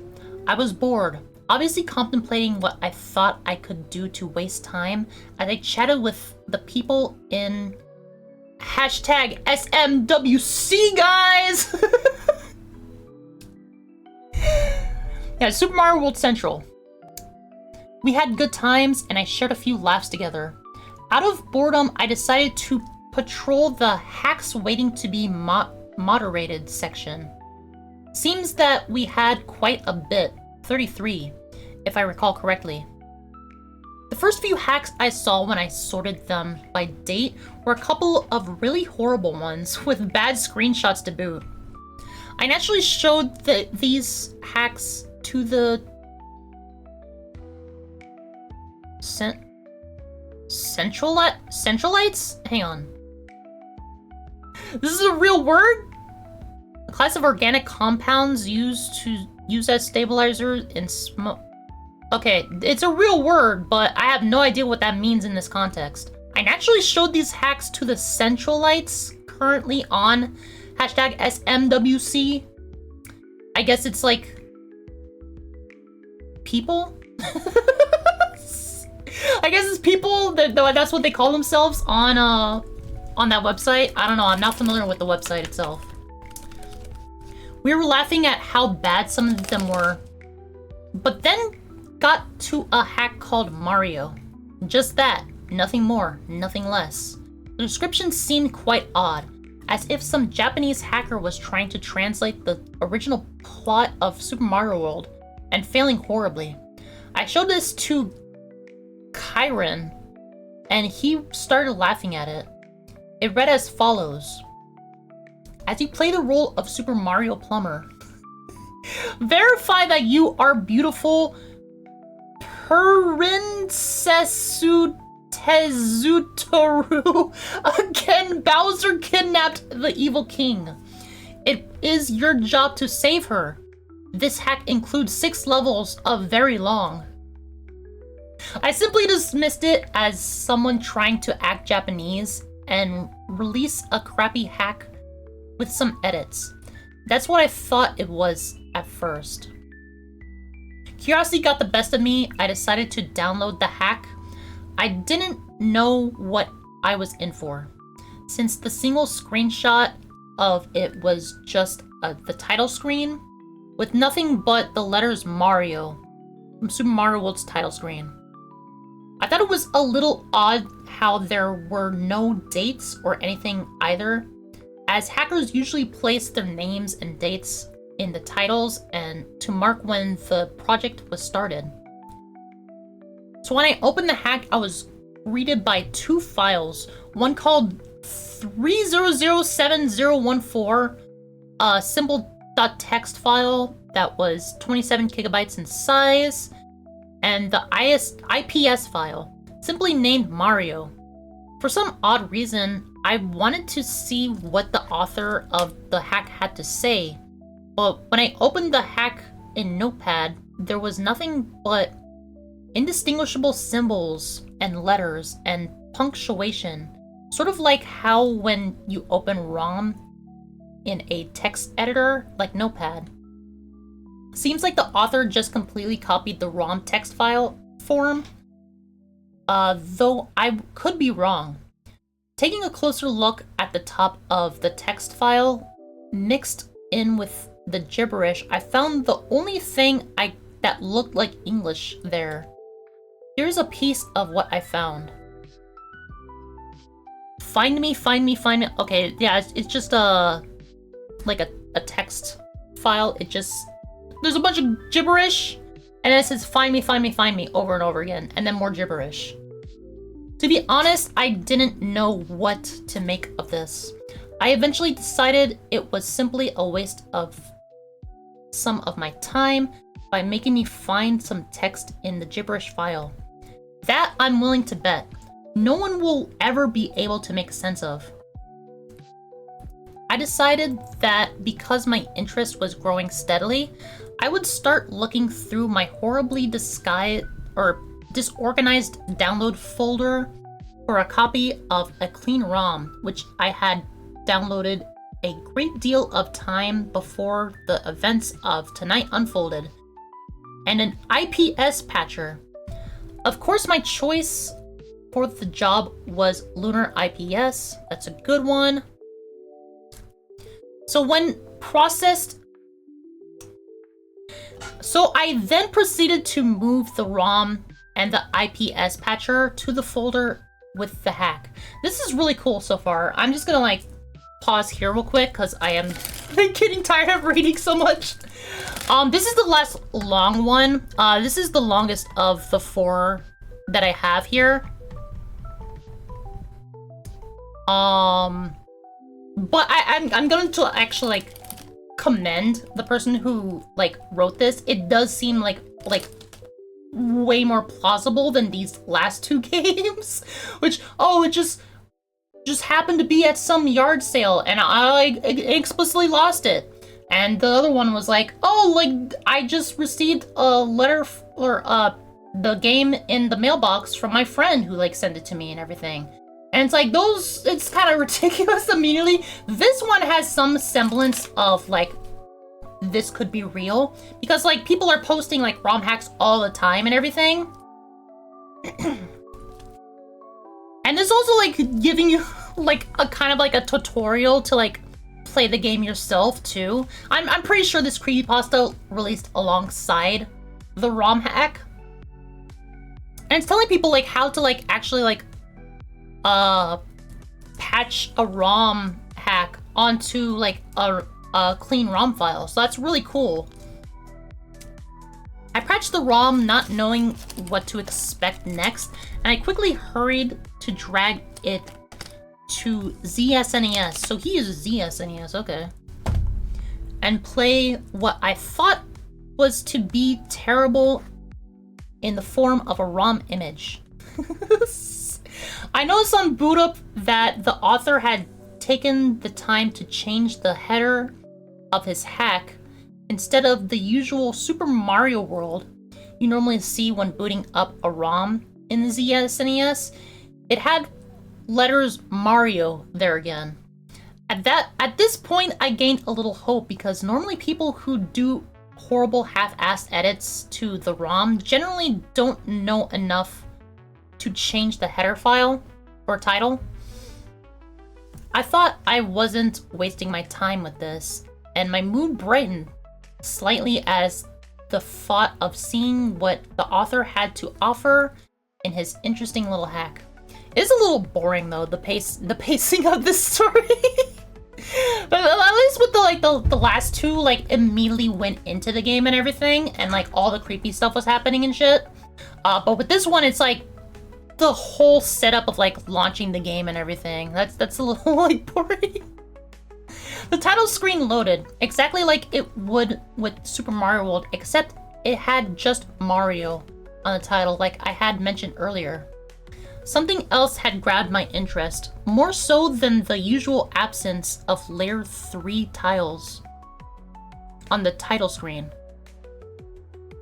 Mario's normal bright colored and happy palette seemed, how can I put it, dull. What was once violet like reds now seemed like gray with a slight red tint to it. And I'm fairly sure his pants were looking more gray than blue too. I thought this was strange and I wondered why he had decided to give Mario such a dull palette. Now it gives us a little picture of what he looks like. And I like the description, it's just him. It's just him. There he is. That's him. That's what the palette looked like, according to this person who wrote this. Adam. Adam is the author's name. According to Adam, that's what he looked like. Regardless as to what his intentions were, I felt that something was wrong. Not in a sense that the palette was slightly bad, but the hack was empty. Like something had happened. Upon pressing start and selecting a new file, like a lot of other countless Mario hacks I have played in the past, there was some sort of intro screen that basically described the entirety of the plot in a short paragraph, just small enough to fit into a small black box. I began reading, and for the most part, the message stayed the same.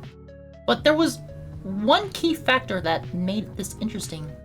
Apparently the main antagonist of this hack wasn't Bowser at all. It was Mario. The message read as follows. Welcome, this is Dinosaur Land.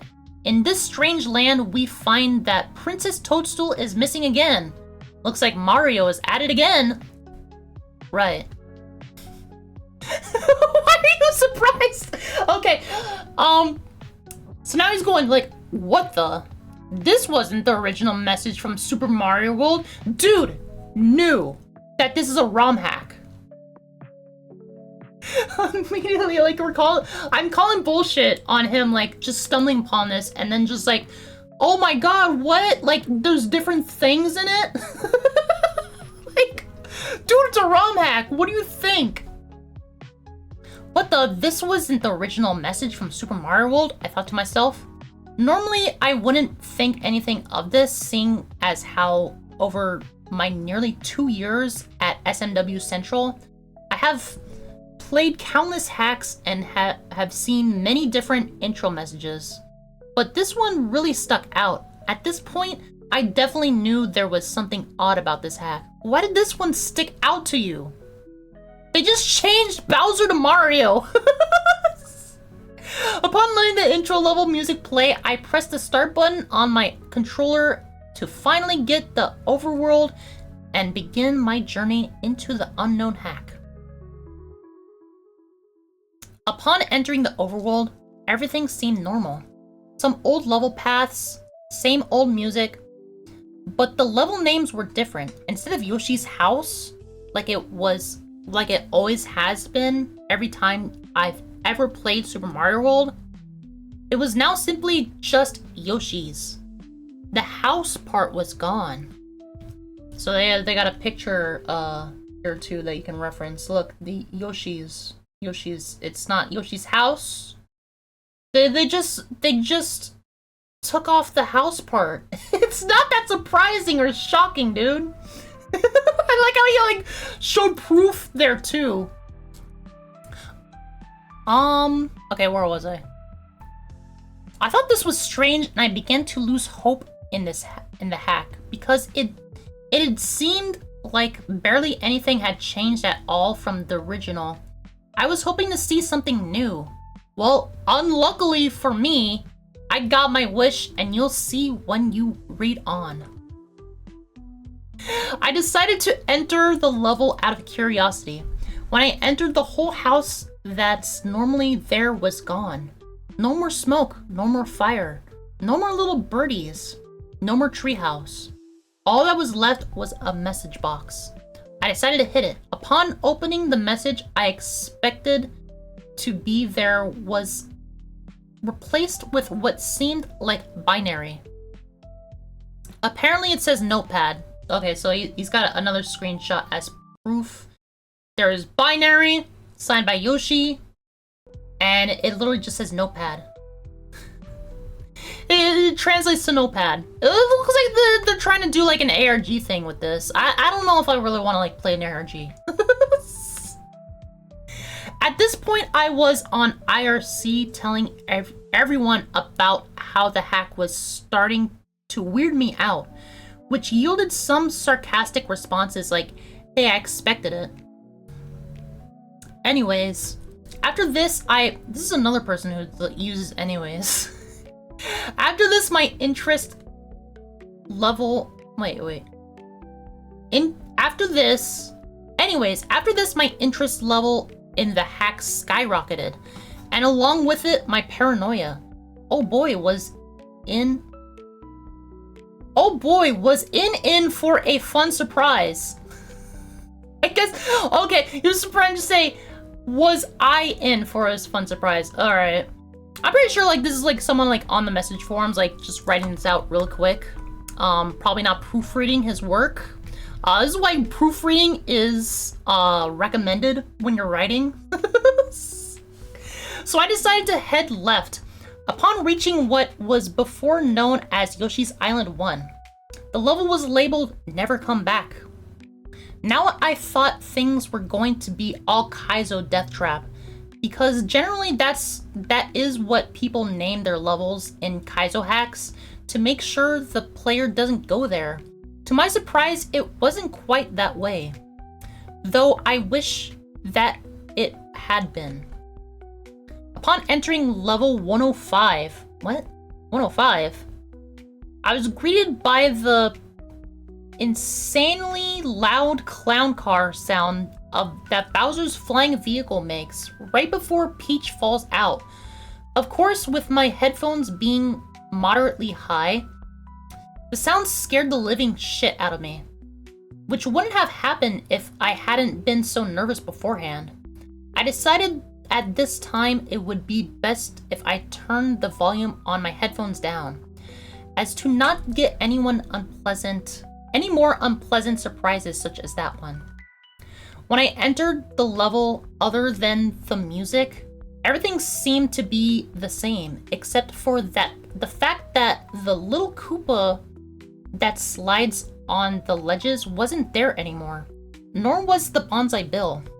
The dragon coin was still there, however, for some odd reason, I wasn't able to collect it, or rather, any dragon coins at all. Alright, so in case you didn't know what a dragon coin was, he has a picture for you there too. Like, why would, like, going this far into the creepypasta, how would no one know what, like, the little, intrinsic parts of Super Mario World are?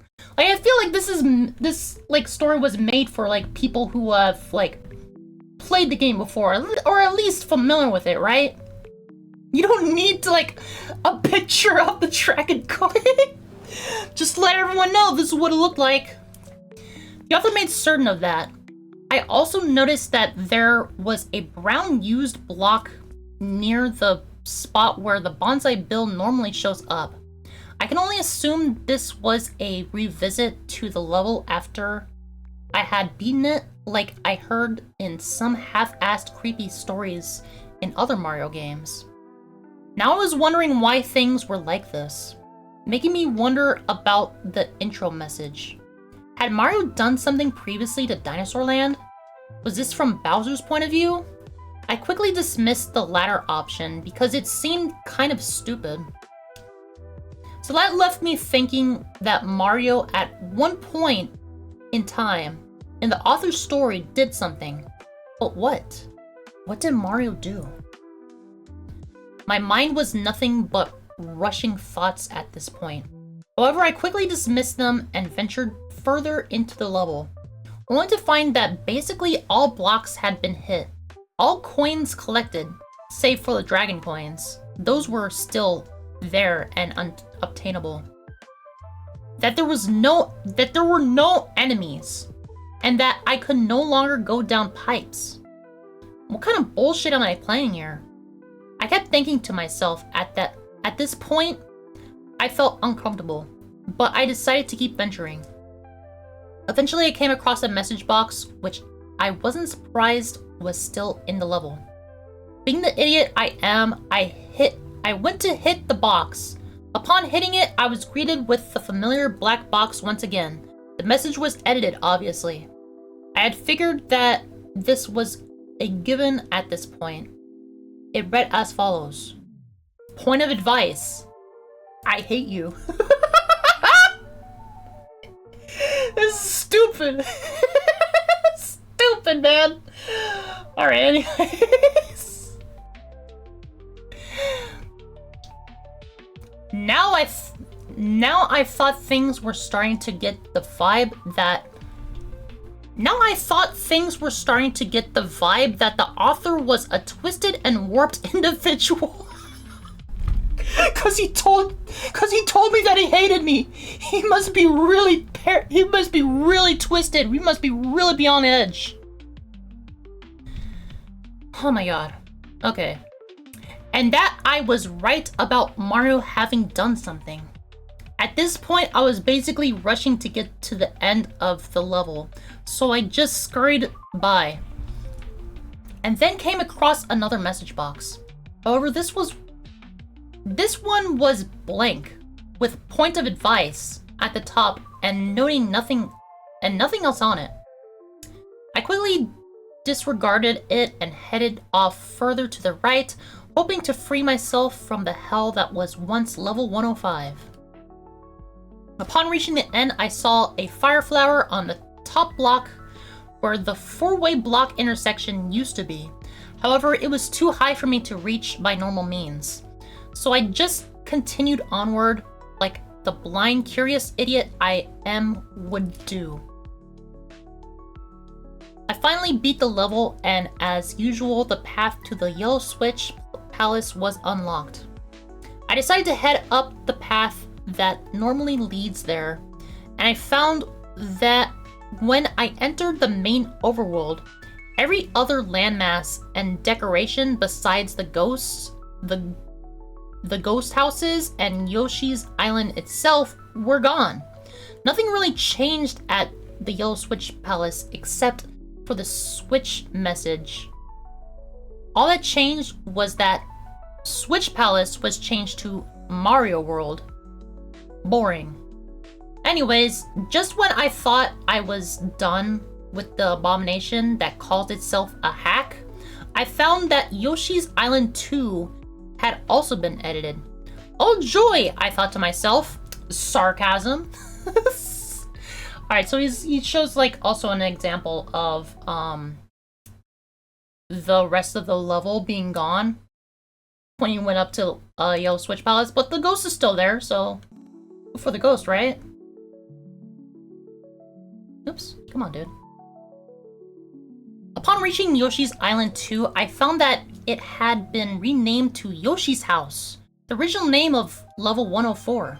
I decided to enter and found that the palette of the level had been altered along with the background.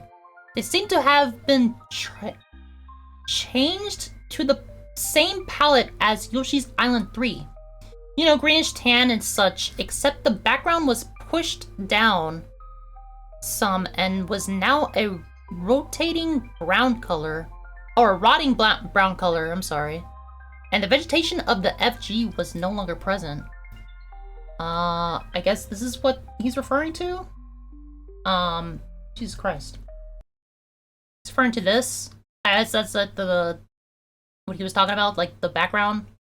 I don't know. I don't know much about that aspect of like hacks like that.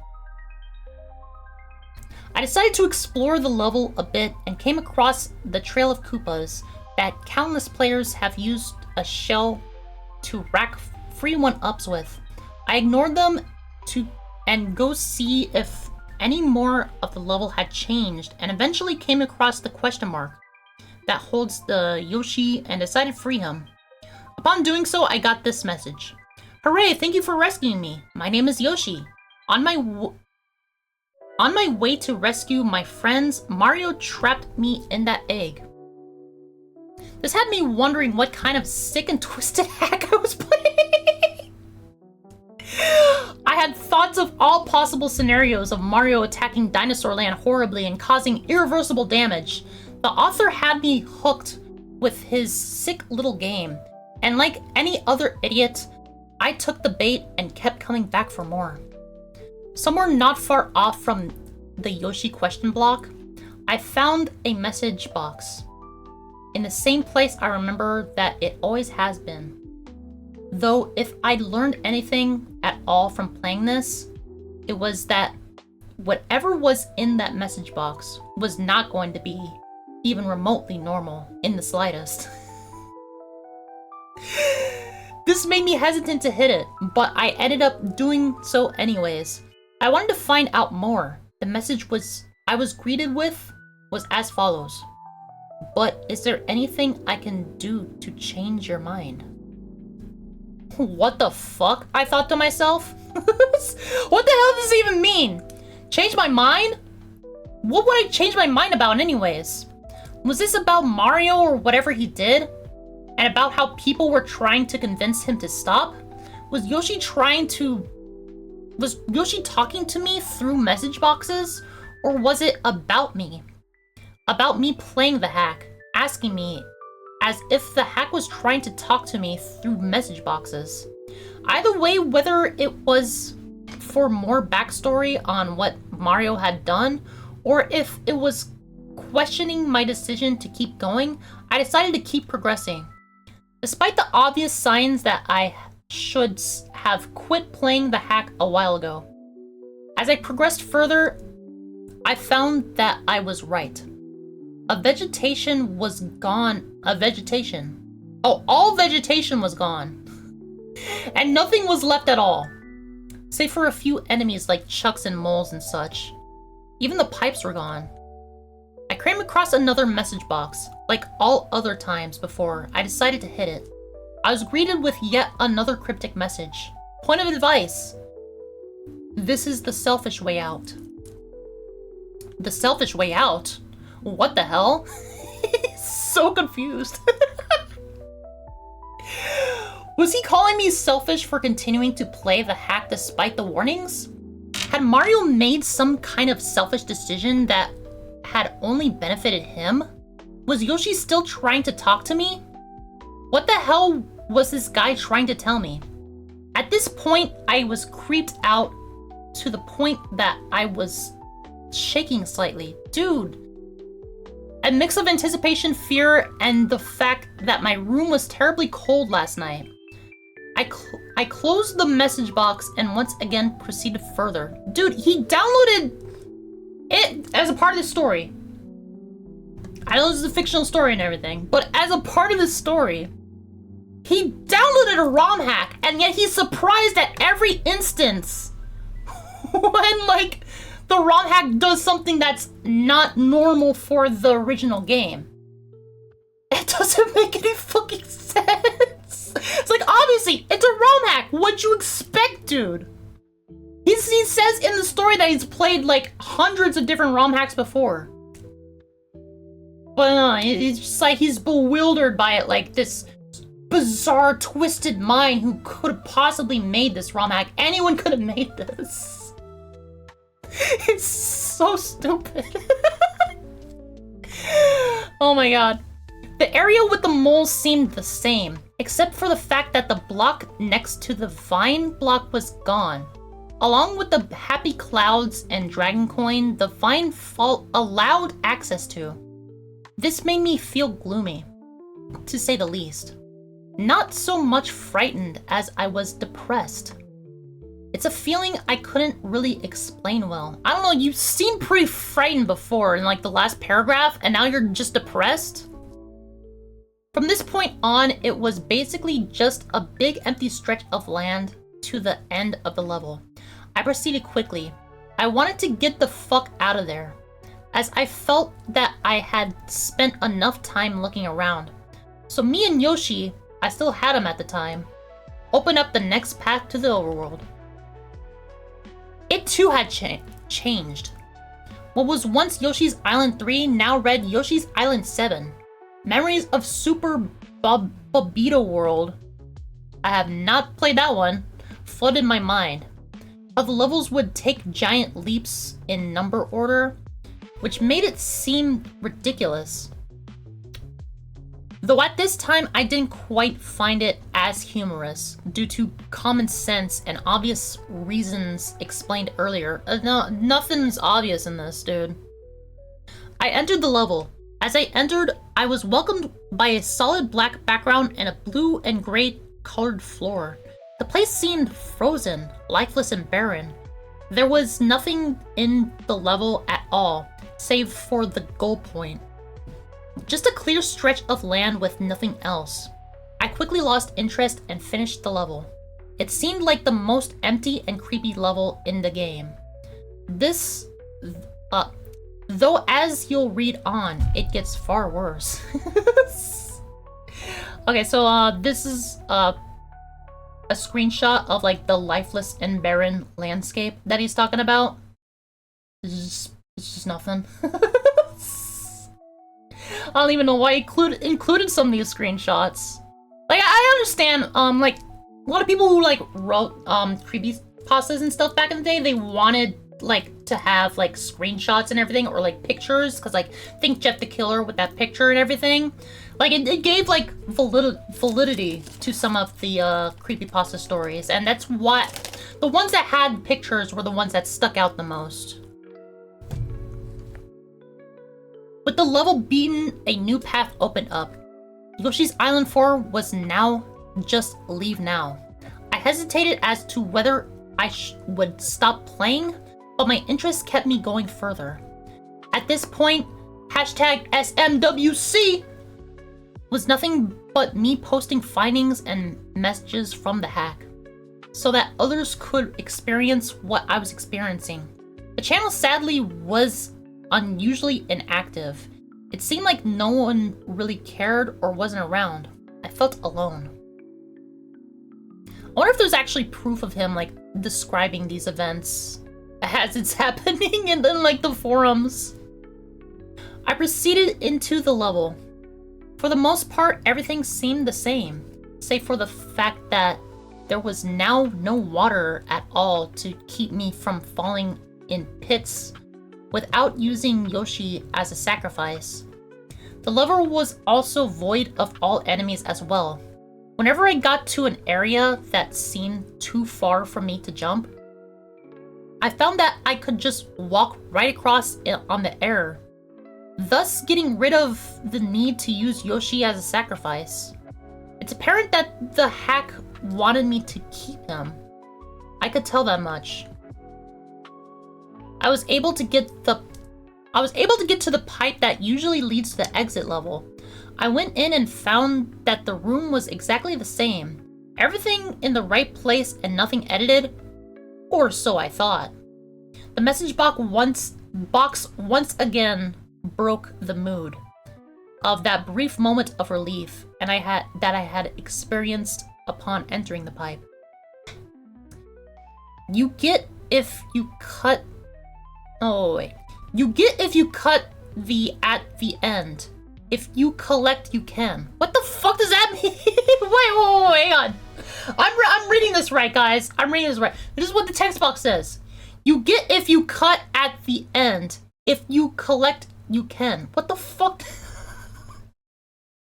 Doesn't make any grammatical sense or anything, dude. That makes zero sense.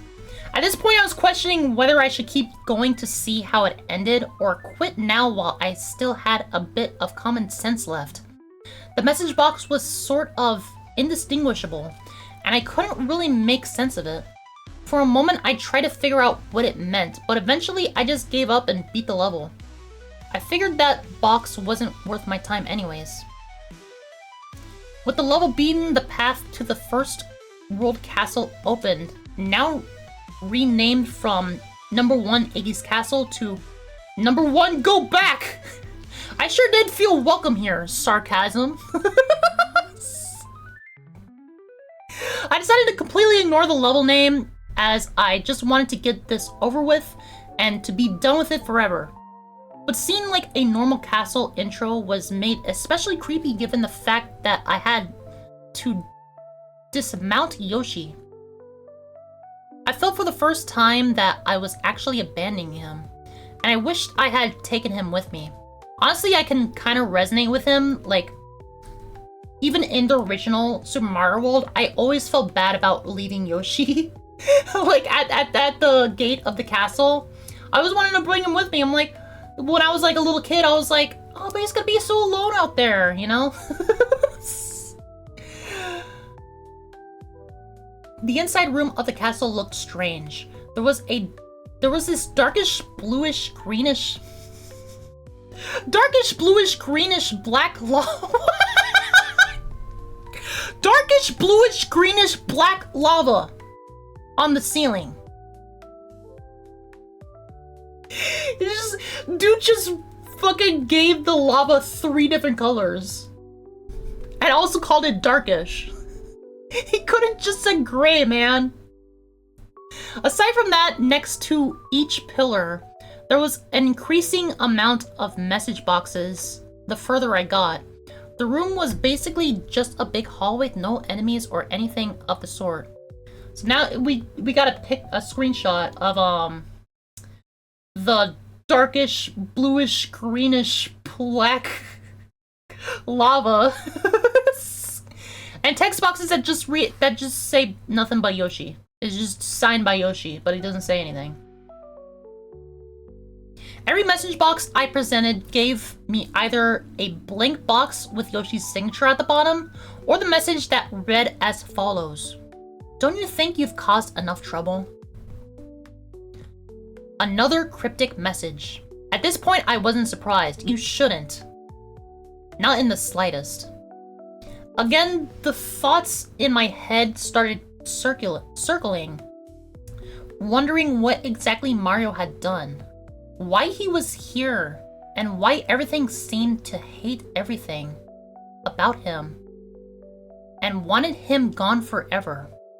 I was feeling more depressed and scared at this point, to be honest, and I had no idea what to expect next. I proceeded down the long hallway, checking message boxes filled with nothing but the same 2 messages over and over. It's like they were telling me to stop playing or something. Obviously, I ignored them and kept going. I eventually reached the end of the hallway. There was a door which I entered. I was welcomed by nothing but a small section of land. The level was also auto-scrolling, so I figured that this must be the end. That the author wanted me to jump into the pit and commit suicide or something, thus ending my journey. I was wrong. The auto-scroll pushed me over the ledge and I was still walking, unfortunately. I have a screenshot. It's just labeled suicide.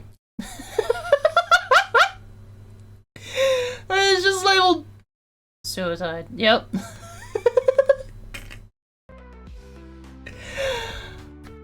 The whole level was nothing but a long stretch of invisible land to another small piece of land just big enough for a boss door to fit. The auto-scroll came to a stop, and I prepared for the worst.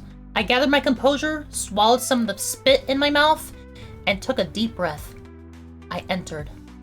Nothing but a normal Iggy boss. I felt cheated in a way, but I was happy to think it was finally over. I defeated Iggy with 2 jumps effortlessly, which was actually the quickest I'd ever beaten him before. After he fell in the lava, the course clear message popped up as usual. It ended and I was brought to the rescue egg scene. Though instead of the usual message, I was shown something disturbing and vastly different, like a profile for the scene of a crime. It was as follows. Victim number 1. Eyeballs were unable to be found. The victim was found lying on her carpet. Causes of death unknown. Hand marks with unidentifiable fingerprints were found all over the corpse. Alright. What the fuck is wrong with this guy? I said as I read the disturbing message. You just said that out loud and you're alone in your room? I mean, it was a hack, but still. Who the hell was the victim? Why were her eyeballs gouged out? And just what could have made those unidentifiable fingerprints that were found on her body? Was this Mario's doing?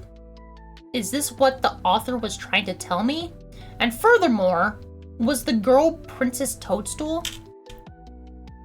It took me a while to see if I read the message correctly. Then I proceeded onwards, wondering what would happen next. Since the main map was completely gone and there was no trace of it anywhere.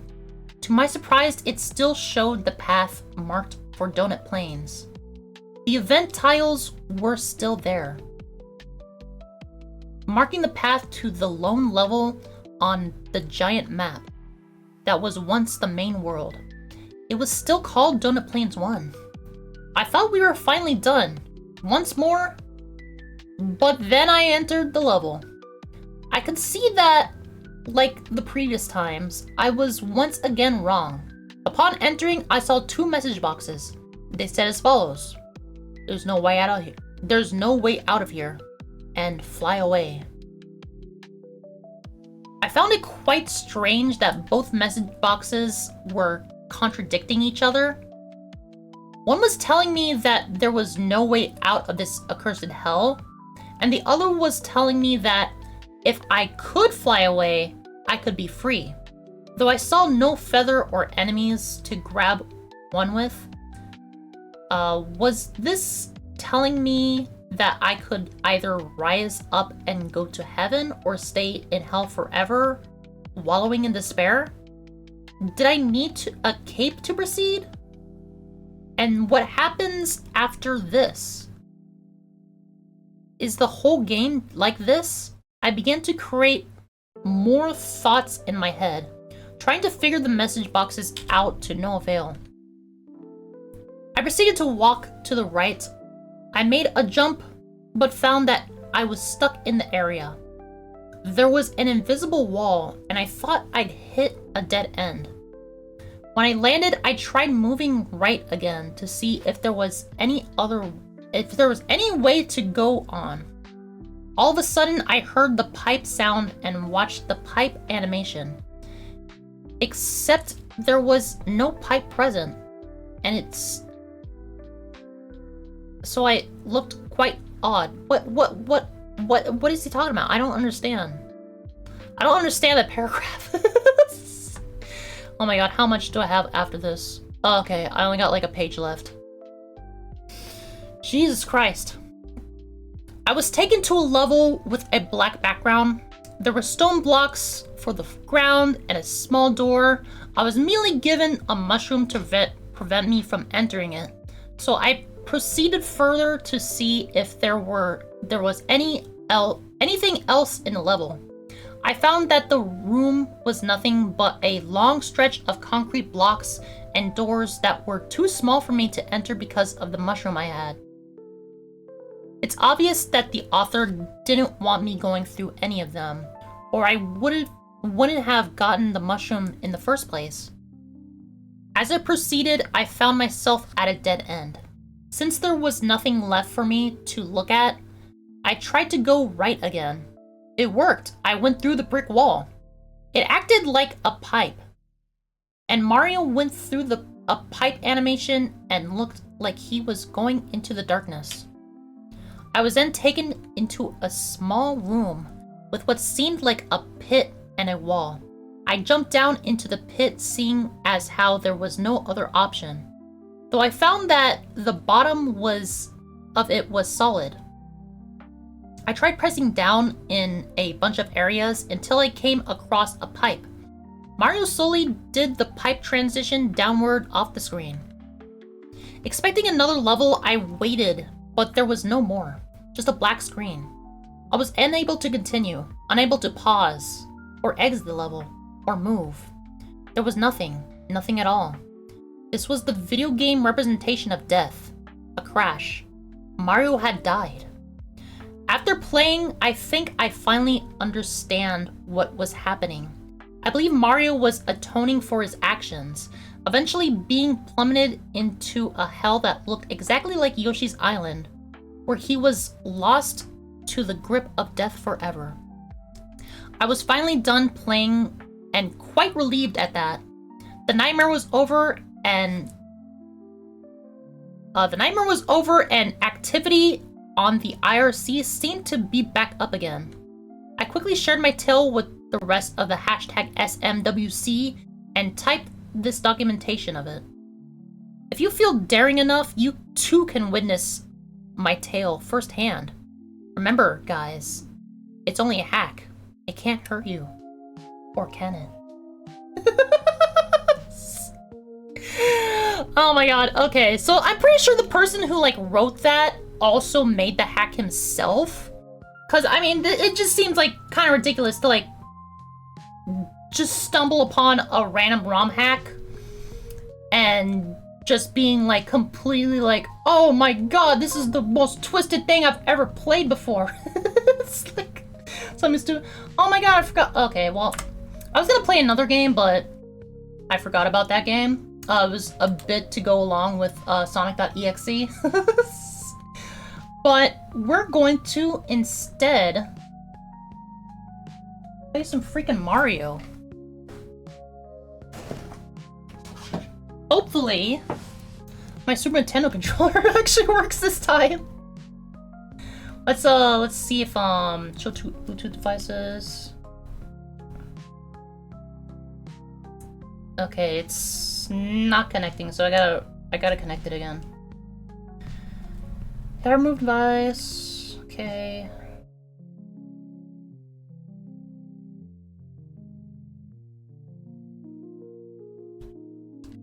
Alright. The dots on it are moving back and forth and everything, but it's connected, I guess.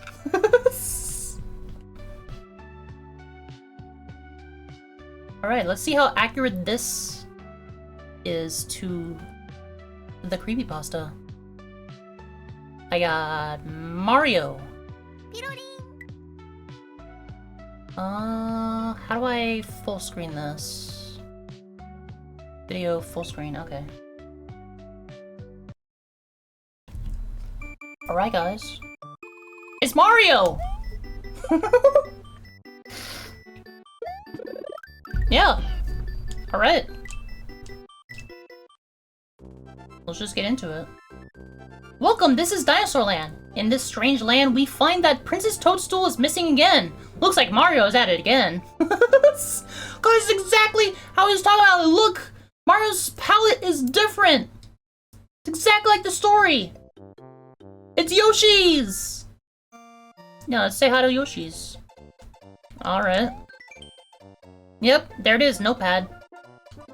Oh, what is that supposed to mean? I bet he tried to like do like an ARG or something like this, right? Never come back.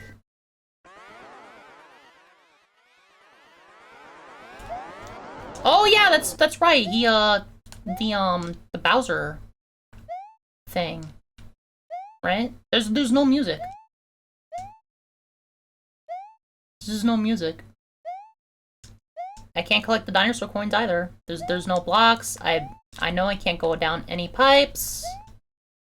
Yeah, this is pretty accurate to the description that the dude presented.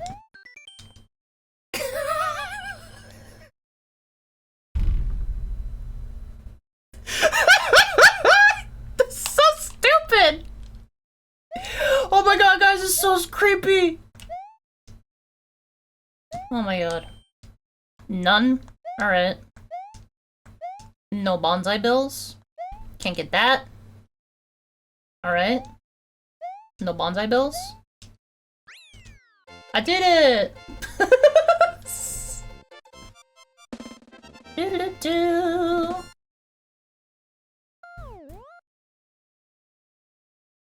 That was weird. I don't think that was like part of the description, was it? Alright, but this should be... yeah, alright. Yeah, that's exactly accurate. Oh, jump it! Mario, come on!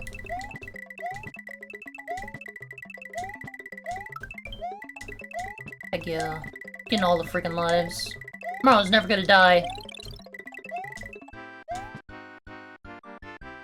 Alright. Hey, he kind of glossed over the Yellow Switch Palace.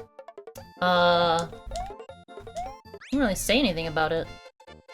Oh yeah, except Mario World is, like, replaced over there. Uh-huh. Alright. Yeah, other than that, it's exactly the same.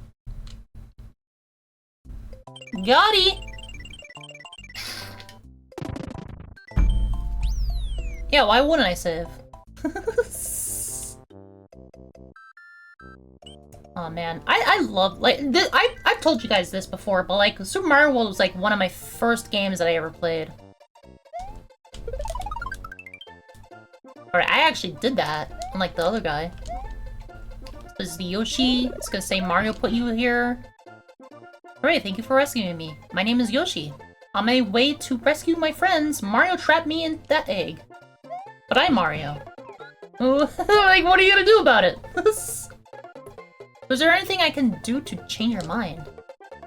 Again, I have no idea what the heck that means. Alright, yeah, he did say that there's like a couple things that like show up. This is the selfish way out. Uh-huh. Okay, what do you do about it? Ah!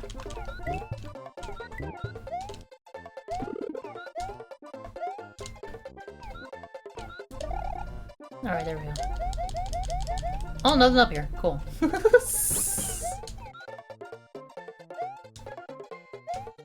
Man, this is very nostalgic for me.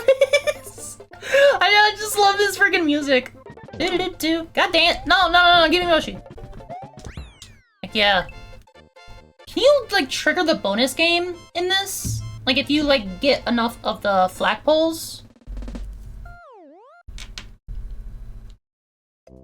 The boop is like a different like kind of sound effect too. It's more like boop instead of boop or something. I don't know. I don't know if I'm gonna describe that. Oh no, no music again? Alright. Awesome! Easiest freaking level ever! Can I just like... I'm gonna keep playing this level. And see if like I unlock the bonus minigame.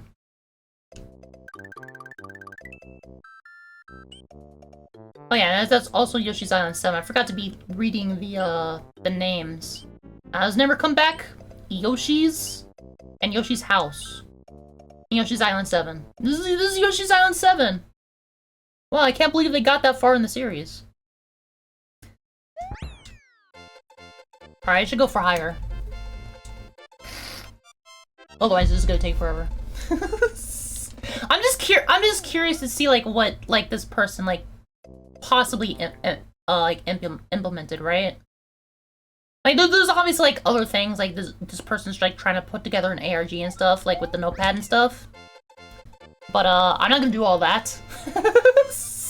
I'm kind of like sick of ARGs, to be honest. I was like really into them when they like first started becoming like a huge thing and everything.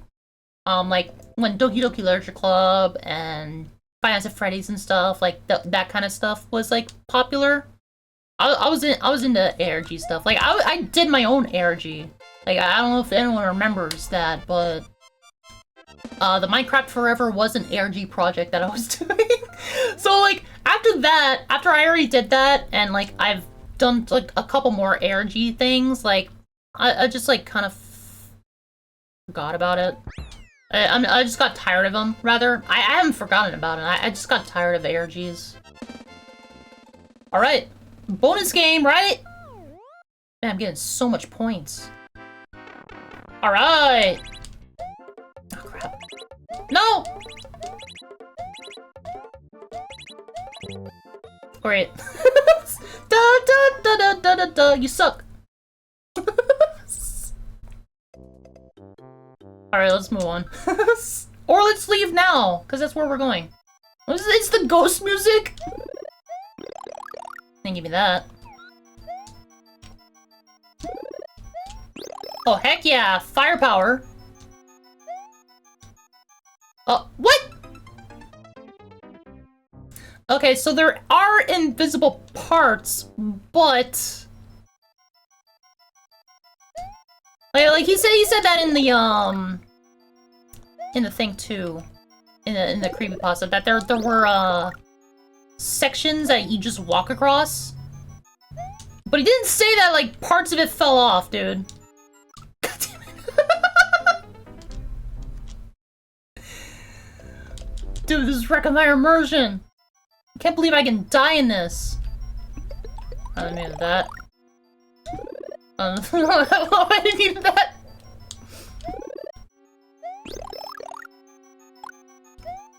Alright. Jump here. Ah! Got him. What the fuck? Why can't I get that? I literally hope that... Okay, cool.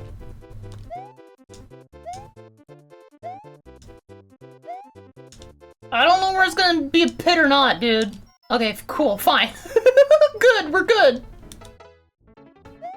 And the music is back, cool. No, I missed the message box! Oh, I already read it earlier. I read it as part of the creepypasta. I guarantee that it's gonna say the exact same thing. Number 1, go back. I don't have Yoshi with me. Also, he didn't say anything about, like, getting, like, power-ups. Oh, that's interesting. Don't you think you've caused enough trouble? That was the, like, beating the game noise, wasn't it? Huh?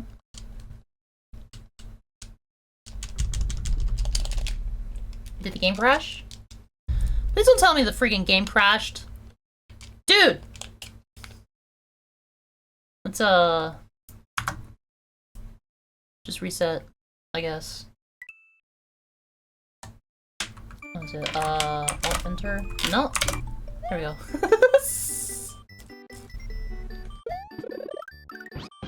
Oh no, it's my controller! That's what it is! Shit! It didn't crash. My controller freaking...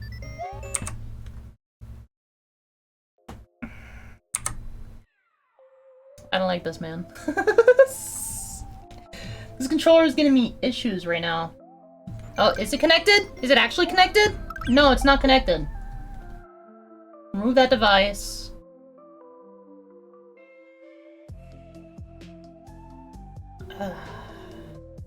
And I don't know if I can use my... Can I use my... No, I can't use my PS4 controller because I had it set up to use the Super Nintendo controller. Unless I like go through the input things again. Alright. Okay, we're good. We're good, we're back. I was wrong. I was lying to you. I lied to you guys. We're not back. Okay, you know what? I really want to get through this game. So I'm going to just like configure the input to like be my PS4 controller and screw this Super Nintendo controller that's giving me issues right now. I did like the entirety of that NES horror games like last week, and this controller gave me no issues. This controller gave me no issues then, but now it is. Now that I'm playing an actual Super Nintendo game, like my Super Nintendo controller is giving me issues. All right. Left, down, right. Dot, Y, X. Start, select, left, right. Do I need to do those ones? Up, left, up, right. Down, right, down, left. Okay, cool. All right.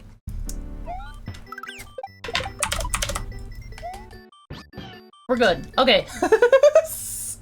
Oh, it's a two-player game too. Can you like actually get like a second person? Oh my god, I gotta start all the way. Okay, I'm gonna speedrun this part. I'm gonna speedrun through this. I'm gonna speedrun through this, alright? I guarantee you all I'm speedrunning through this.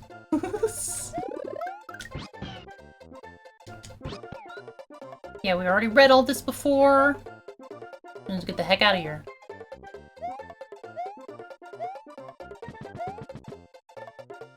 Right, read that. Echoes nowhere. Monty Moles.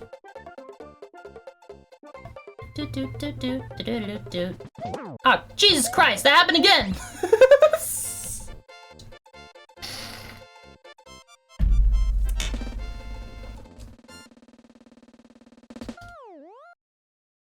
So doesn't that have like a different sound to it, like when you like complete a level? Alright, this is the easy one. I don't even want to get the pole. I'll take that. I'll take that 100 points. Take that one coin, that one single coin.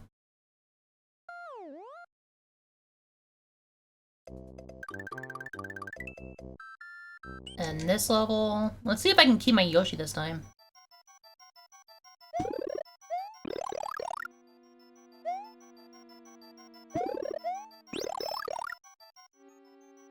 Up. Up. Up. Alright. I think I can keep him this time.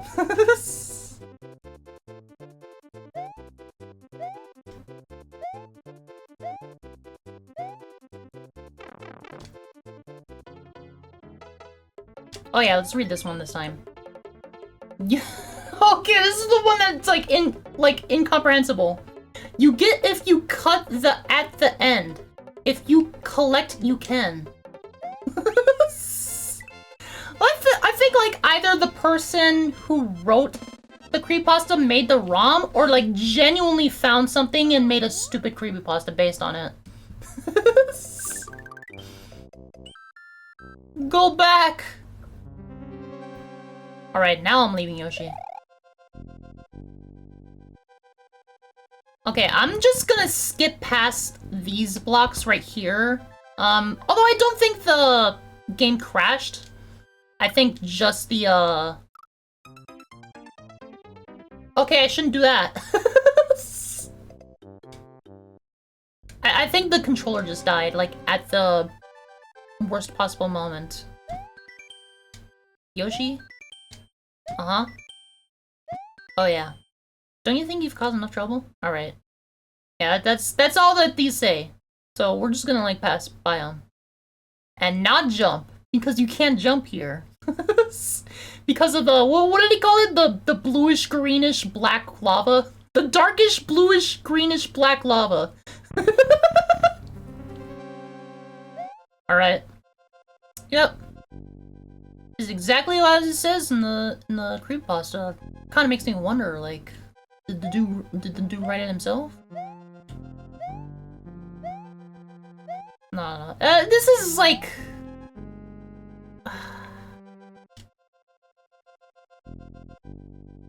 The story itself is pretty ridiculous and everything, right?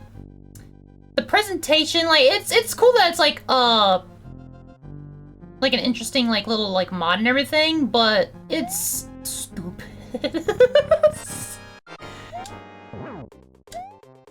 Oh, I didn't do it in 2 times like the dude did. Here, I'm gonna get that. Just in case. Yep, I knew I needed it. There he goes.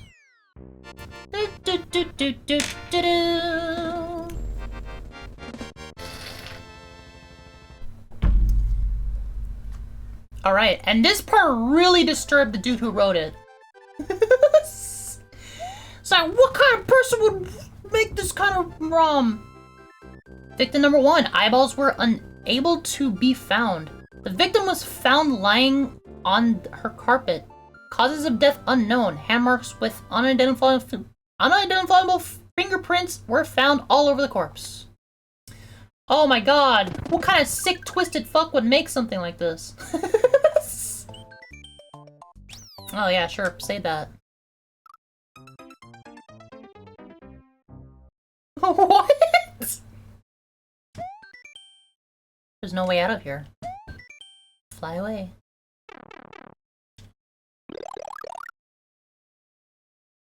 Wow, okay. That's so I did not understand what he meant when he was when he wrote that when I was reading the creepypasta. That's what he meant. Okay, that was so weird. I went into Yoshi too. Alright, that one made sense. And now I fall. Oh. Wait, what? Is this it? Oh, there it goes.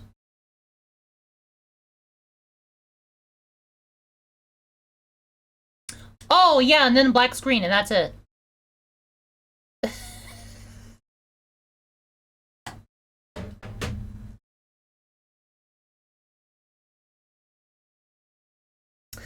So that was Mario.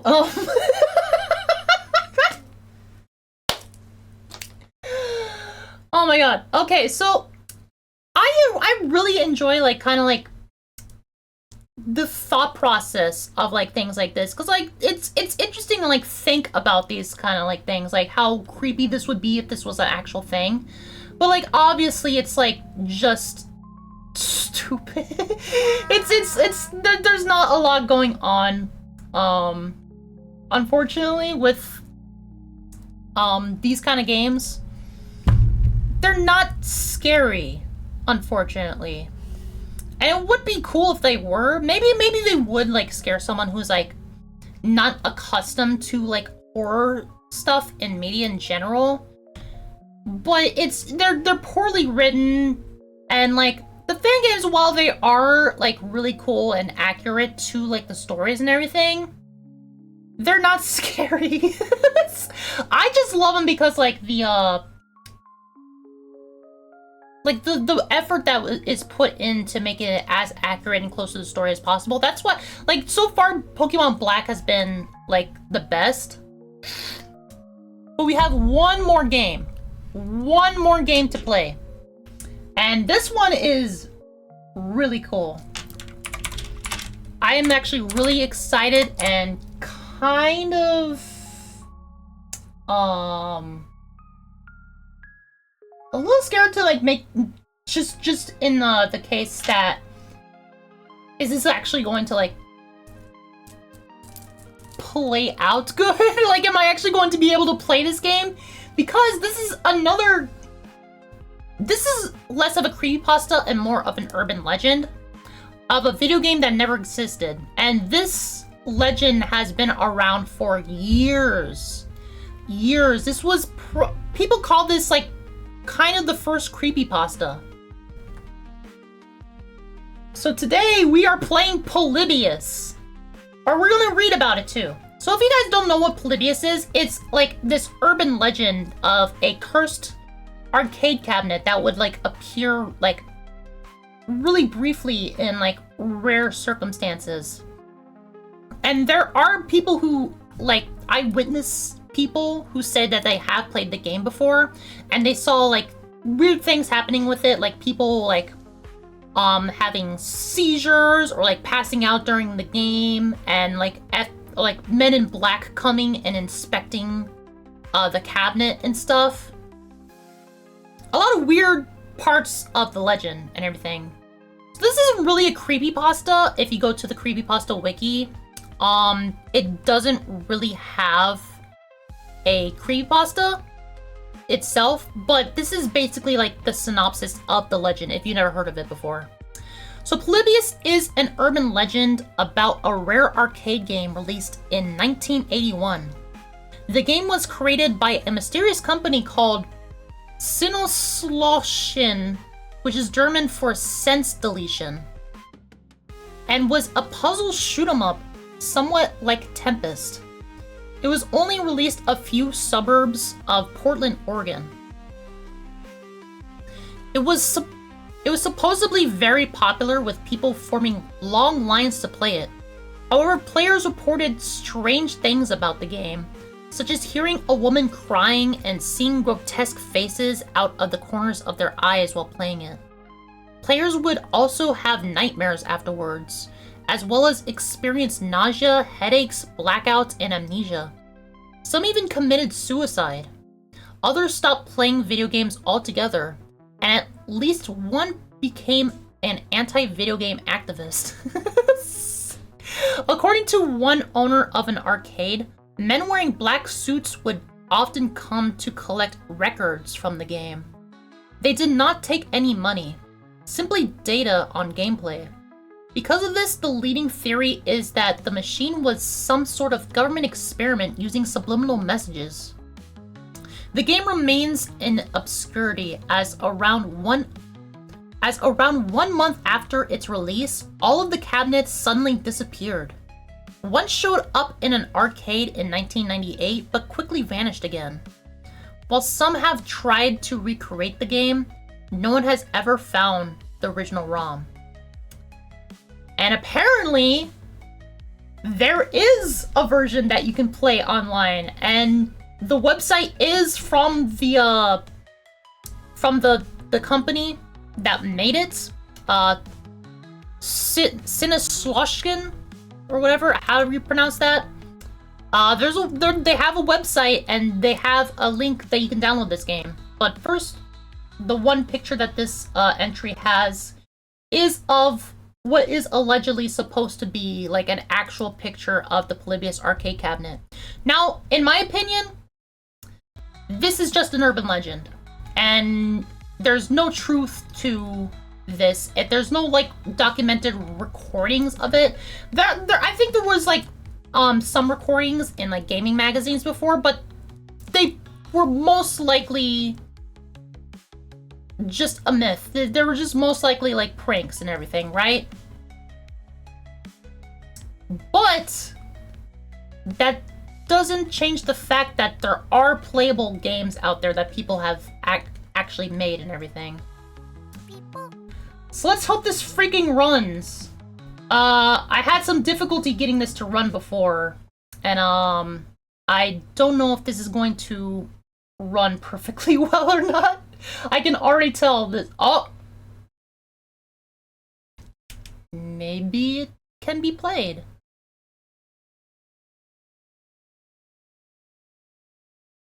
Fire functions. Alright. To check the Polybius.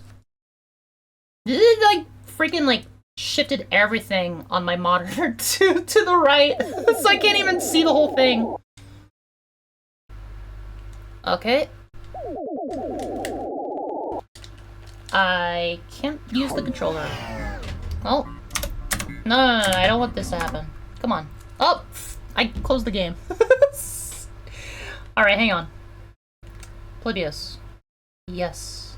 Launch. Launch the game.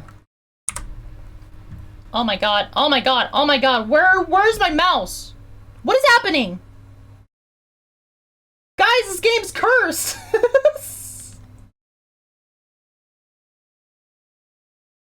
Alright. Can you guys see this? I don't know if you guys can see this. I gotta go on, like... I gotta look at this. I gotta go on, like... It's just in a freaking box in the corner. That's annoying. It, like, changed the resolution of my freaking whole setup.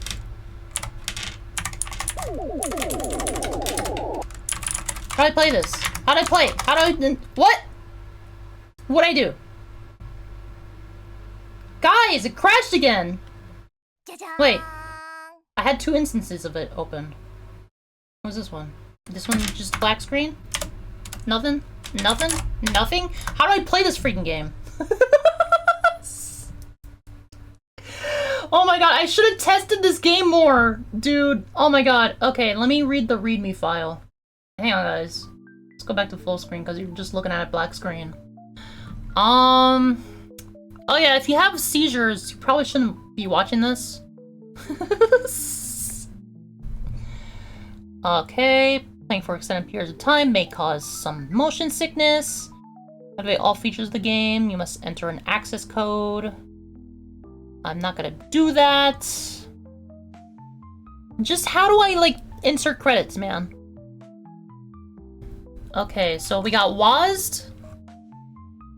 Coin up is 5. The number 5. Okay.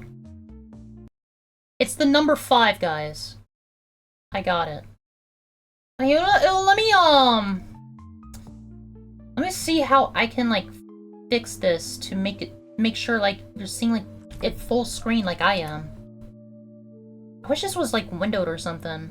I don't think there's any way, like, I can change that, and it's really hard for me to, like, actually tell that that's what's going on. Oh my freaking god! I think this was made in 2007 or something, so it's pretty outdated. So that's why it's a little archaic to get this thing running. So I apologize for that. This was... I know this is a fan game. I know this is a fan game. So this is not, like, the real game or anything.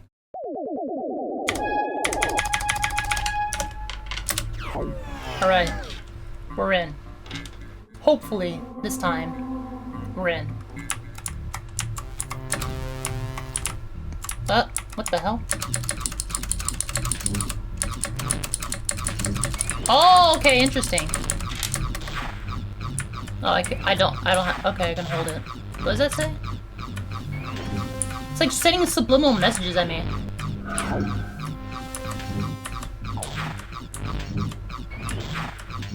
What is it saying? Oh, jeez. No.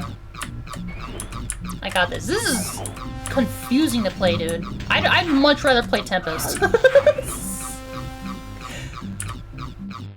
I'm just shooting shit. I don't know. That's what you did with a lot of, like, arcade games, right? Back in the day, right? You just shot shit. You were just a spaceship and you shot, like, shapes. That's the whole game, right? Okay, I think I have to, like, get those, like glowing things like that, right? That's, like, the main objective. Oh, come on. Come on. I don't know. No reports from, like, the original, like, game. Like, even said, like, what the objective of the game was. They just, like, described it as Tempest. You know? So I guess, like, whoever made this, like, just kind of made whatever the fuck. What's 4? Oh, wait. Are those levels? What? Okay, there's 4 surrounding the thing in the middle. Shit. Alright. Still surrounded by 4. 5, alright. I want to say 7. I haven't got 6 yet. Oh, well, it'll turn into 6 anyways. This is confusing, dude. Ah! No!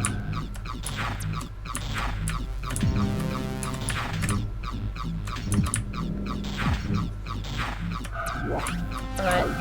Oh, what?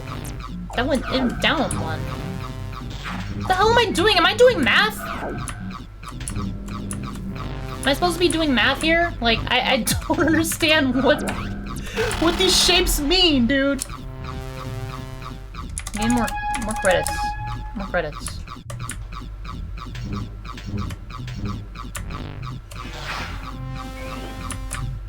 Okay. Gotta get that 6.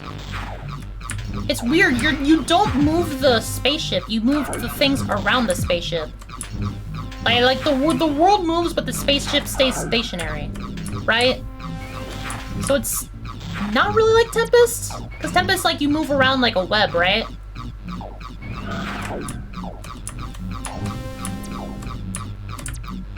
Man, I am, like, not understanding what's happening.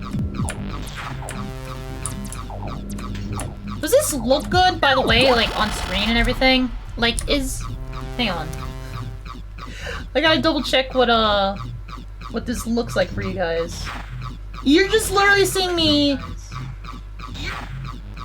like, play this on the top corner of the freaking screen. I'm seeing this full screen. I don't know how to, like, fix that for you guys. Because I'm just doing a desktop capture, right? But it changed the desktop resolution, this game. And it's, like, forced, like, full screen. So, like, I can't change anything about this. I'm sorry, this is a very archaic game. Let's give myself more credits. Alright, I'm 10 again. Sweet. Oh, that's scory eyes. Oh, 11? I guess it does get crazier, like, the more of these. Oh my god! Did I beat it? Whoa, okay!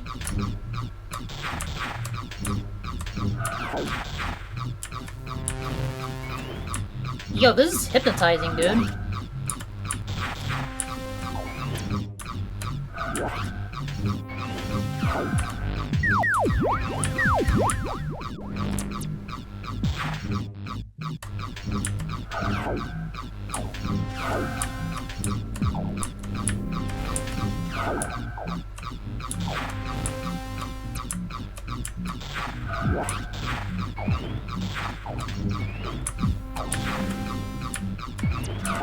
Yo, this game kind of rocks.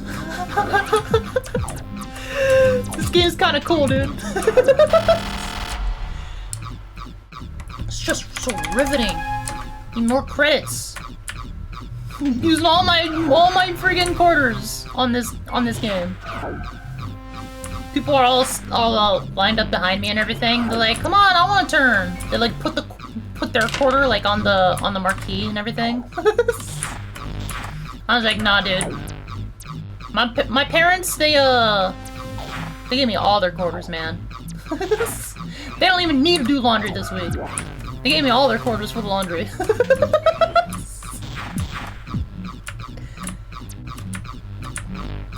Oh. Oof.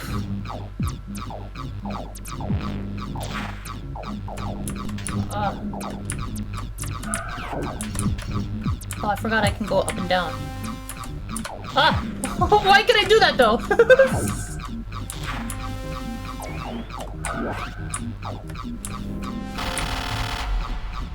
Oh, shit. Is that giving me any more, like, actual lives? Like, it doesn't seem like the life counter on the bottom left is going up. Pressing the 5 to coin.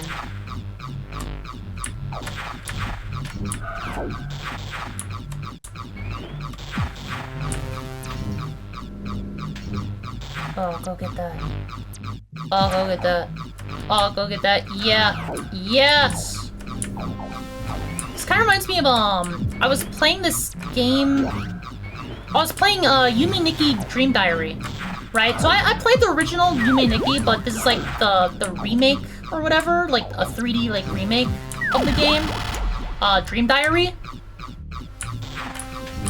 And, it has in the game, like, a little mini-game that you can play. And that minigame was really fun. This is kind of like giving me that same kind of vibes where I'm just like, I'm having fun playing this, and I don't want it to end. And it can never end, because I can give it so many coins! I can give it all the coins! Ah, fuck!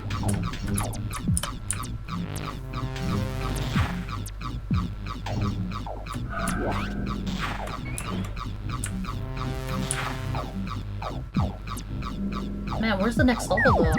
Is it gonna get trippier? Oh, come on, dude. Or is this like the extent of the game? This is just what it is. Right?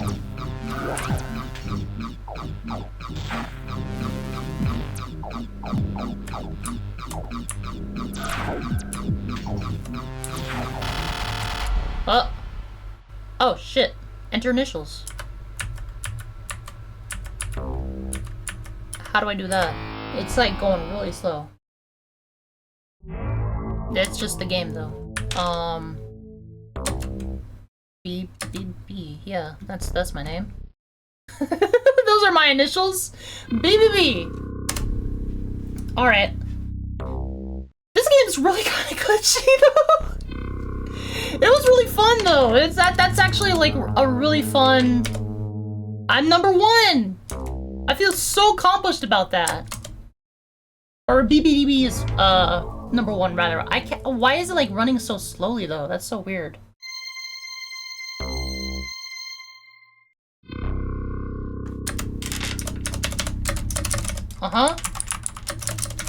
Alright, anyways. I'm bringing things back to normal. That was Polybius. Okay. Polybius was okay. Unfortunately, I hate that it's like so like archaic that it's like really hard to like get running on modern day PCs and everything, but I did my best and I apologize if it didn't look that great. But those were the 4 like creepypastas that I had prepared. I had another one prepared, but I just decided to scrap it because I wasn't really familiar with the source material and everything. There was a game called Luna Game, and it's just called Luna Game, and apparently it was a My Little Pony series of fan games, kind of in the vein of sonic.exe. I'm not a My Little Pony fan, so I had no idea like what to like expect or anything. I almost played it, but then I kind of realized that it didn't really have a creepypasta to go alongside it. It was just like someone talk about it. Another creepypasta game that I'm not going to be reading and playing is Godzilla for the NES. Apparently that's one of the best creepypastas ever made, based on like video games and everything. But it's so freaking long. Like it's a story told in chapters. That's how long it is. Like you can make a book with that freaking creepypasta. And I'm not about to sit here and read all that to you guys. But I mean, that's it.